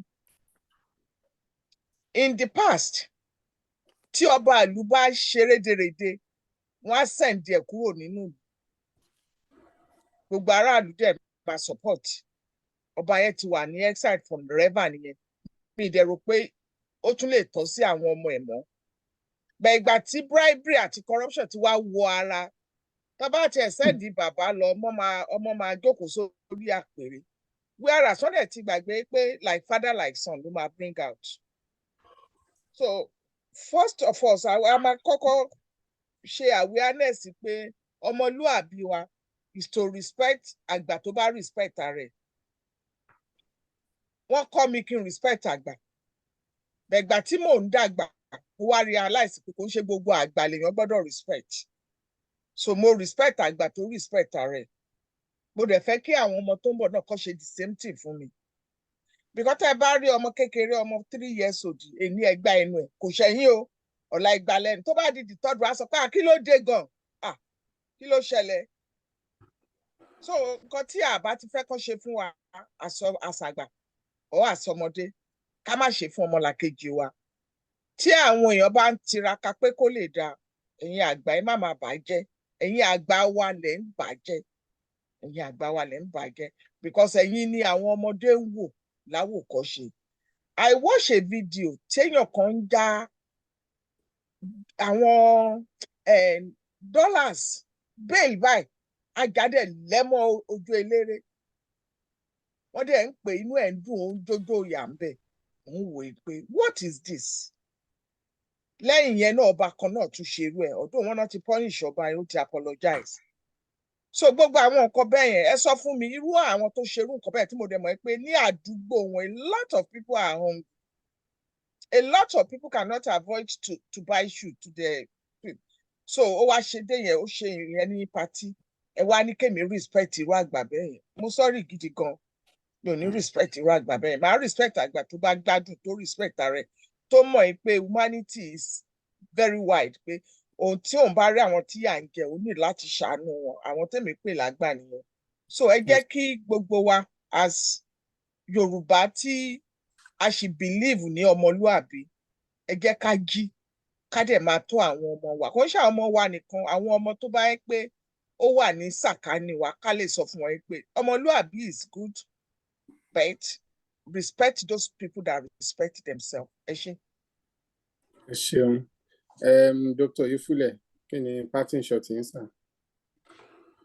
Mo máa summarize nǹkan tí Madam Yemisi àti Àbọ̀tẹ́kùn sọ, because gbogbo nǹkan tó ń sọ ó make a whole lot of sense. Okay. But with one other thing, one addition ni pé à ń lẹ owó mọ́yàn lórí nínú agbo nílẹ̀ Yorùbá láyé àtijọ́. Ní ìgbà tí owó ẹyọ kọ́kọ́ bẹ̀rẹ̀, owó ẹyọ, àpò owó ẹyọ la máa ń fún ẹni tó bá ṣe nǹkan tó wù wá lórí. Ìgbà tó òyìnbó dẹ̀ gbé paper money wá, bóyá mo rántí pé paper money pound ní láyé àtijọ́, £1. Later wá mú 10 shillings paper money wá. Ẹni tó bá ti ṣe nǹkan dáadáa àfi 10 shillings lé lórí. That was a means of distributing wealth. Ní infrastructure tó dáa láti lè distribute wealth. Insìn, àti understand the dynamics of distribution of wealth. Báwo America ti distribute wealth ẹ̀? Báwo ni UK ti distribute wealth ẹ̀? By taxation system. And those are the lower end of the ladder. They pay less tax. Ju àwọn tó wà ní upper echelon who pay a higher amount of tax. So ìdí ẹ̀ táwa fi ìdí ẹ̀ tí tó dà ẹ̀ tí wọ́n fi yàtọ̀ díẹ̀ nìyẹn. So what do we now do? In our new Yoruba nation, a gbọ́dọ̀ find ways tí àwọn èèyàn ṣe lè show appreciation fún what àwọn èèyàn bá ṣe without the ostentatious show of wealth. Tamaloma lẹ owó mọ́ wọn lórí. I'm sure àwọn tó ń lẹ owó mọ́ yàn lórí ọ̀ tó ń fún yàn ní nǹkan láyé àtijọ́ wọn mọ̀ pé àwọn èèyàn máa bastardize ẹ̀ dé bó ti wà ń sìn tí ó yẹ pé now it has become an ostentatious show of wealth without any taste, poor taste. So I'm going to find ways. So now, how do we find ways? Àwọn ọ̀jọ̀gbọ́n wa jókòó, part of our ongoing process, one think out, what have we been doing to look so crass? How can we develop it and make it more humane, more classy? And I don't want to use the word classy in a negative way, Rara. So those are the things we have to understand where we came from. Then we'll be able to decide, help, push our evolution towards one particular path to our beneficial for all. Now, Madam Yemisi Okunpamoluwabi, I want some awareness rather. Yes, we have to make that awareness a thing to go on. If you remember, mo sọ pé àwọn nǹkan tá a need fún industrialization include not only the industry materials that need láti kó wá, not only the brain power that need láti kó wá, but also psychological change, social changes. ibi tí ọmọlúwàbí máa ti help wa nìyẹn. Once we go back to the way we used to think, and ilé tí tabadẹ rẹ pé kò dá nínú way we used to think, to modify it so that onward Christian soldier ni la máa kọ fúnra wa.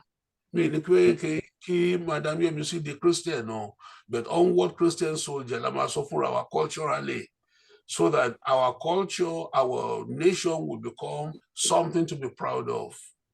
Thank you, sir. I'm going to take me on any parting shots to round it up. Money party shot, but money brilliant moment from Dr. Yefule. See about mind. Yes. Then our answer question. Now, Ori Olokun, mo fẹ́ kẹ́ bá wa sọ nǹkan lórí ẹ̀. Ṣé artifact ni àbí idol? Ẹ wá sọ different artifact àti idol in such a way to jẹ́ pé a lè differentiate pé what's going on, why táwọn èèyàn fi ní problem pẹ̀lú ẹ̀. Then it might be the opportunity power láti sọ fáwọn èèyàn pé bó ṣe rí délé yìí. Ẹ ṣeun, that's that. Now, I saw so much lénìí nípa industrialization. I saw wípé I need àwọn èèyàn tó jẹ́ pé intelligentsia tó máa deal pẹ̀lú ẹ̀ tó dẹ̀ wà committed. Then, I saw náà importantly wípé any situation tí èèyàn bá bá rẹ̀ tí leadership bá ti wà ń bẹ̀. Leadership, this is not a case of shepherd and lamb. Shepherd and lamb yẹn comparison to make sense. It is people and person. So it's the case of pé tí shepherd bá ń da àwọn lamb ẹ̀ lọ síbi tí ó yẹ kó dà wọ́n lọ, àwọn ló máa glorify problem. But person and people a kì í ṣe àgùntàn. We need to be able to say to people wípé ibi ilẹ̀ ọlọ́ràá la fẹ́ lọ, ibi tí koríko ẹ̀ tó máa fún wa ní nutrients la fẹ́ lọ, kì í ṣe ibi tẹ́ ẹ máa kó bá wa. So mo fẹ́ reiterate wípé we need to sọ̀rọ̀ sókè. Àìsọ̀rọ̀ sókè orí burúkú ló máa ń mú wá. Mi mọ̀ bí ta fáìn dára wa ń sìn, each person lè make decision, but it is not a sin before God, and it is not a sin against tradition wa àbí culture wa as far as I know. Láti sọ pé ìyà ń jẹ mí o, ẹ gbà mí o, bẹ́ẹ̀ ṣe ń ṣe yẹn kò tẹ́ mi lọ́rùn o. It is not. Ẹni tó wá máa sọ, tá bá support ara wa, tá bá rẹ̀ ń tó sọ ká support ẹ̀, káwa náà gbóhùn sókè. It does not mean wípé à ń fúnra wa license láti insult àbí láti gbé false accusation. Ẹ̀ṣẹ̀ ni false accusation, but téèyàn bá ṣe nǹkan tí ò tọ́ tí ò yẹ, ẹ sọ jáde kẹ̀dẹ̀ back ẹ̀, ẹ substantiate in such a way tó jẹ́ pé evidence wà, ó wà obvious pé kíní yóò right, téèyàn explain. So everything tá à ń sọ lọ́wọ́lọ́wọ́ yìí sìn, tá a bá deal pẹ̀lú ẹ̀ bẹ́ẹ̀ yẹn, á lọ Yorùbá nation kankan for a start. Tí ẹ bá lọ́wọ́ jẹ́ pé for some reason accidental discharge ṣẹlẹ̀, níwà organize. Tá a bá débẹ̀ ìpátìkútù ni a máa padà sí ìta tí ń bọ̀.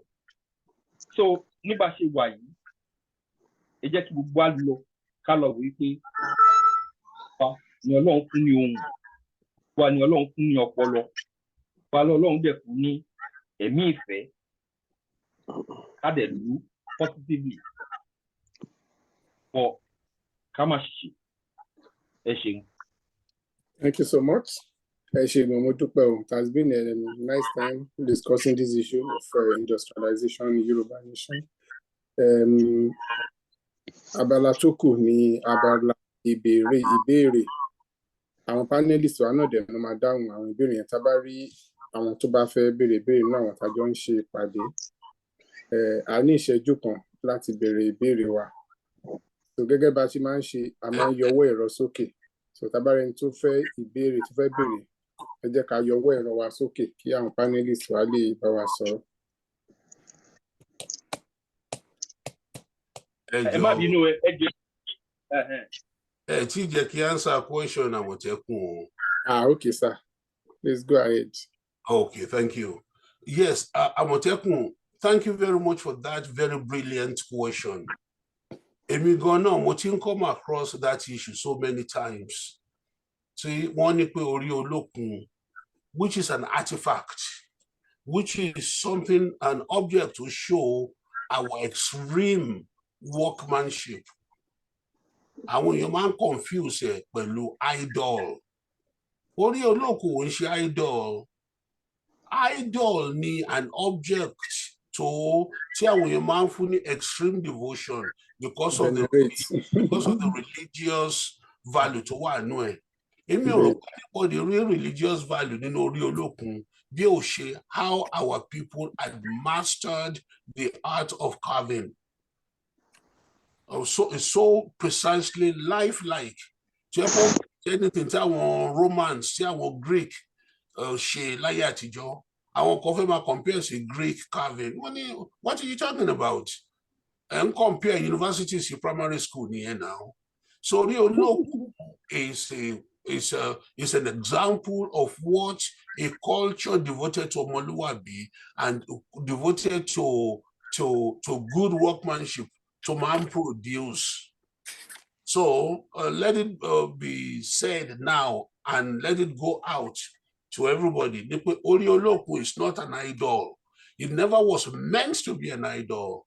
It's an artifact to show, to demonstrate extreme good workmanship of the Yoruba. Thank you. Thank you, sir, for the clarification. We are enlightened more.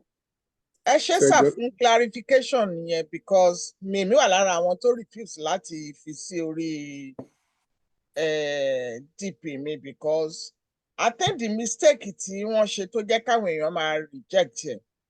Because me personally, I don't want to worship any idol except God.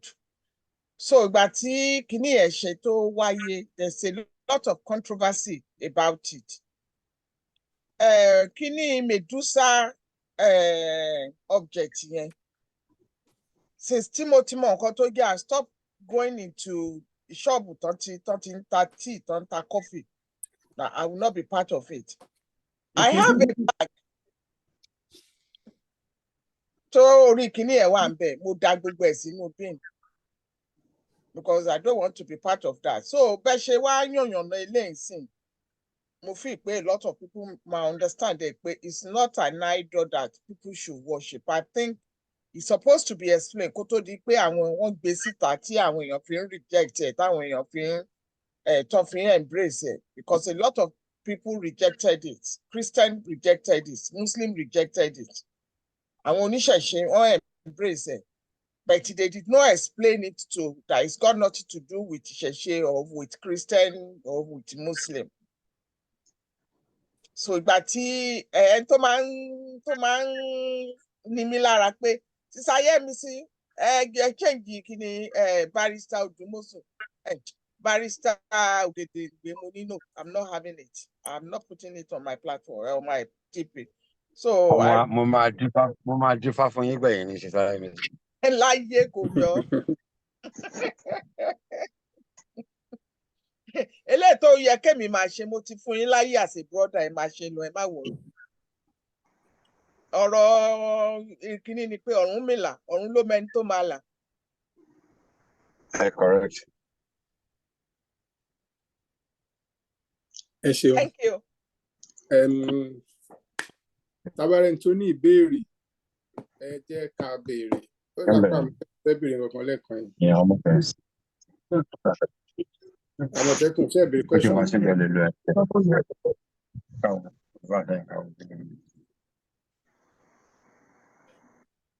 Ẹ jọ̀ọ́ ṣé kò sẹ́ni tó ní ìbéèrè o. Barrister ẹ mú tara yín. I've done so.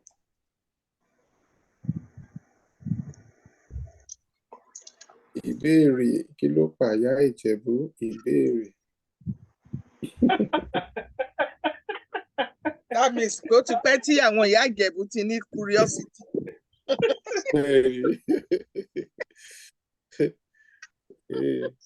Àwọn ìta máa ń kọ́ kékeré nìyẹn bọ̀ tí wọ́n ń kọrú ẹ̀ mọ́ sí. Yoruba. irú ẹ̀. So tí ò bá ti sí ìbéèrè, then a máa tẹ̀síwájú nìyẹn. Tó mí pé ọ̀rọ̀ tá a sọ yí àwọn èèyàn wa, ọ̀rọ̀ Nàìjíríà ti sú wọn, wọ́n dẹ̀ fẹ́ sún síwájú.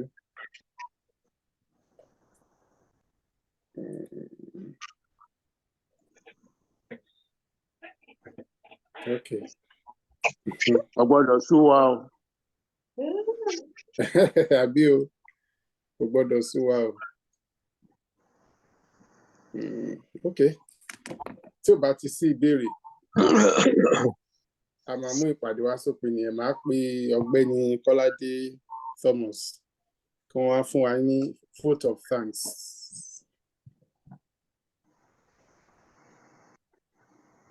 Mr. Thomas. I need the division of labour ń bì. Ẹ ṣé o. A dúpẹ́ lọ́wọ́ gbogbo àwọn ọ̀jọ̀gbọ́n wa o. Dr. B. Oyefule, Sister Yemisi, Sam Olu, Aka Àmọ̀tẹ́kùn. Ẹ ṣé gan ni o. Ọlọ́run máa wà pẹ̀lú yín. Mo ní kí a dúpẹ́ lọ́wọ́ yín o fún gbogbo iṣẹ́ tẹ̀ ń ṣe o. Àti Baba Raphael, a rí yín o. But I need you earlier on, you know, because ẹ̀yin ni pioneers the Yoruba nation o. Ẹ má fi wálẹ̀ o. Rárá o, Ọlọ́run ní fi wálẹ̀ o. So a ní ká dúpẹ́ lọ́wọ́ yín ni o, àti gbogbo àwọn members wa. Bàbá Emmanuel Oyelọlá, Bámètò, Anna Adébóyè, Prince Adeleke, Rebecca Oyelọlá, Prophet Dr. Lawrence, Prince Atunjika, Tayo, Napoleon. Prince Tunjikale, yeah, Lanre, and Sister Abiola Otushile, and every other member. Ẹ ṣé gan ni o, tó yẹ pé ojoojúmọ́ là ń rí yín. Ọlọ́run á máa wà pẹ̀lú yín o. Ẹ má gbàgbé o, ọ̀rọ̀ nípa owó, you know, owó ló ní gbogbo nǹkan tí à ń bèsì nǹkan tá à ń ṣe ní Yorùbá nation, owó là ń bèsì ẹ̀ lé lórí o, kò ní rẹ̀ wá o, kò dẹ̀ ní àwọn ọ̀tá wa, a máa dójú tì wọ́n, a máa gba ilẹ̀ wa lágbára Ọlọ́run.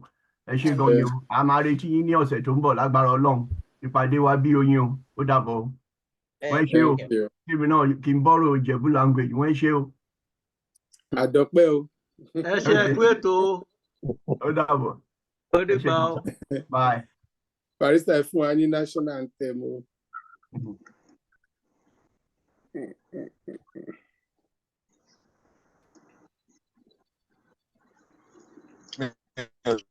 Fún national anthem nínú mọ́tò Barrister. Okay. Ẹ jọ bódà yẹn pé mo rí fìlà mọ́tò níbì kan nípa. Ìrẹ̀ màjọ́ lọ yín bẹ̀. Mi sì ń tẹ laptop ẹ̀. Kẹ́ ẹ lè lókè ní. Mo fún kẹ láyé. Ọmọ Yorùbá lè nu. Kí ló kẹrin pẹ̀lú nípàdé lénìí.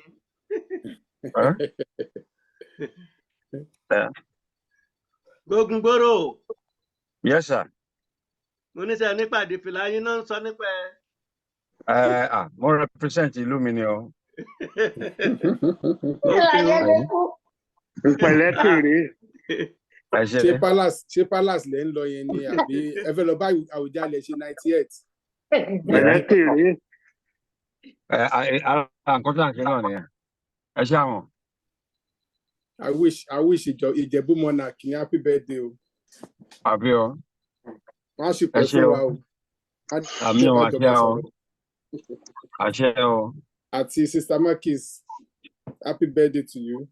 Ẹ̀kan pé wá ká wá ṣe item 7 ní ṣùgbọ́n a máa wá ìrọ̀lẹ́ pa. Wọ́n ti invite ọ̀rẹ́ yín ibẹ̀ náà lọ. Ṣé mi? Wọ́n ti lọ represent directorate. Irọ́ ẹ wò ó. Ẹ̀gbọ́n ìyàwó mi ló ń ṣe nǹkan. Ibẹ̀ ni mo wà. Ibẹ̀ mo wà. Barrister, Shamari next month. Mo ń ṣe Thanksgiving of my own 60th too. Yeah, mo gbọ́ bẹ́ẹ̀. Ṣé mo pé anything ló possible sí pẹ̀lú earpiece? Bẹ́ẹ̀ni. Peace of mind ló bá dé. Bẹ́ẹ̀ni o. It is well. Any nice time. Àtẹ̀yìn náà, thank you so much. Adam náà, any nice time. Ìyá alájà bí ìyá àjọ mi. Madam Yemisi. Ẹ kújọ́ mẹ́ta, ma. God bless you. Ìyálóde. Okay, Ìyálóde. Bámi ètò ẹ kújọ́ mẹ́ta o. Ọmọ mi ń kọ́ ń bẹ̀, ṣó wà dáadáa? Bẹ́ẹ̀ni, Ọlọ́run ṣe wà láfíà ló wà. Olúwa ṣeun, ẹ bá wa kí o. Àgọ́, yes ma. Àwọn èèyàn ti díẹ̀ díẹ̀ wọ́n Bámi ti ètò ẹ kújọ́ mẹ́ta darúgbó. o. èmi náà kí wọ́n o. Àbí ẹ̀rọ àṣà. Ó dà pé wọ́n ń ṣe nǹkan kan. Well, thank you so much. A dúpẹ́ fún lọ́wọ́ yín o. Lágbára Ọlọ́run tún di ọjọ́ mẹ́jọ láyọ̀ àti àlàáfíà làwọn ṣe pàdé o. design yẹn bàbá Àmọ̀tẹ́kùn yìí design yẹn báwo ló ṣe mo like design yẹn gan. Barista, Yes. ẹni káwọn èèyàn login padà kẹ́lẹ̀ play music fún wọn. Mi ò sí níbi tí mo ti lè play fún wọn náà ni. Okay. Mi ò sí níbi tí That's mo fine. ti lè That's play okay. fún wọn. Mo like ẹ gan. Nǹkan tẹ́ ẹ wò yẹn òun tó fi ń rọ́ṣọ ni o. Honeycomb ló wà lẹ́yìn yìí. Àmọ̀tẹ́kùn ó dàbí honeycomb. Wow. Wow. Akéǹjẹ ti fi iye jù láìpẹ́ yìí. Apology then. Apology o. Barista. Apology dídí yẹn. Ẹ má bínú pé a ní lè play national anthem. Gbogbo wa sí níbi tí a ti lè play national anthem. Okay, I'll pàdé next week lágbára Ọlọ́run. Lágbára Ẹ má Ọlọ́run. bínú sí wa o. All right, have a nice day, everybody. Thank you, sir. Thank you. You're welcome. Happy weekend. Thank you. Bye. Thank you. Hi, Bàbá Òdùmọ̀sù, ẹ kú gbádùn. Ẹ ṣe máa ń adúpẹ́ o. Ẹ kú Barista, gbádùn. ẹni stop recording yẹn o. Ẹ stop Okay. recording yẹn o, Barista. Àbí o. Barista. No problem. Ẹ I jẹ́ will. àwọn èèyàn lè log back in, but to stop the recording, you need to log off the Zoom now. Yes, sir. Káwọn èèyàn log back in about a minute. Barista.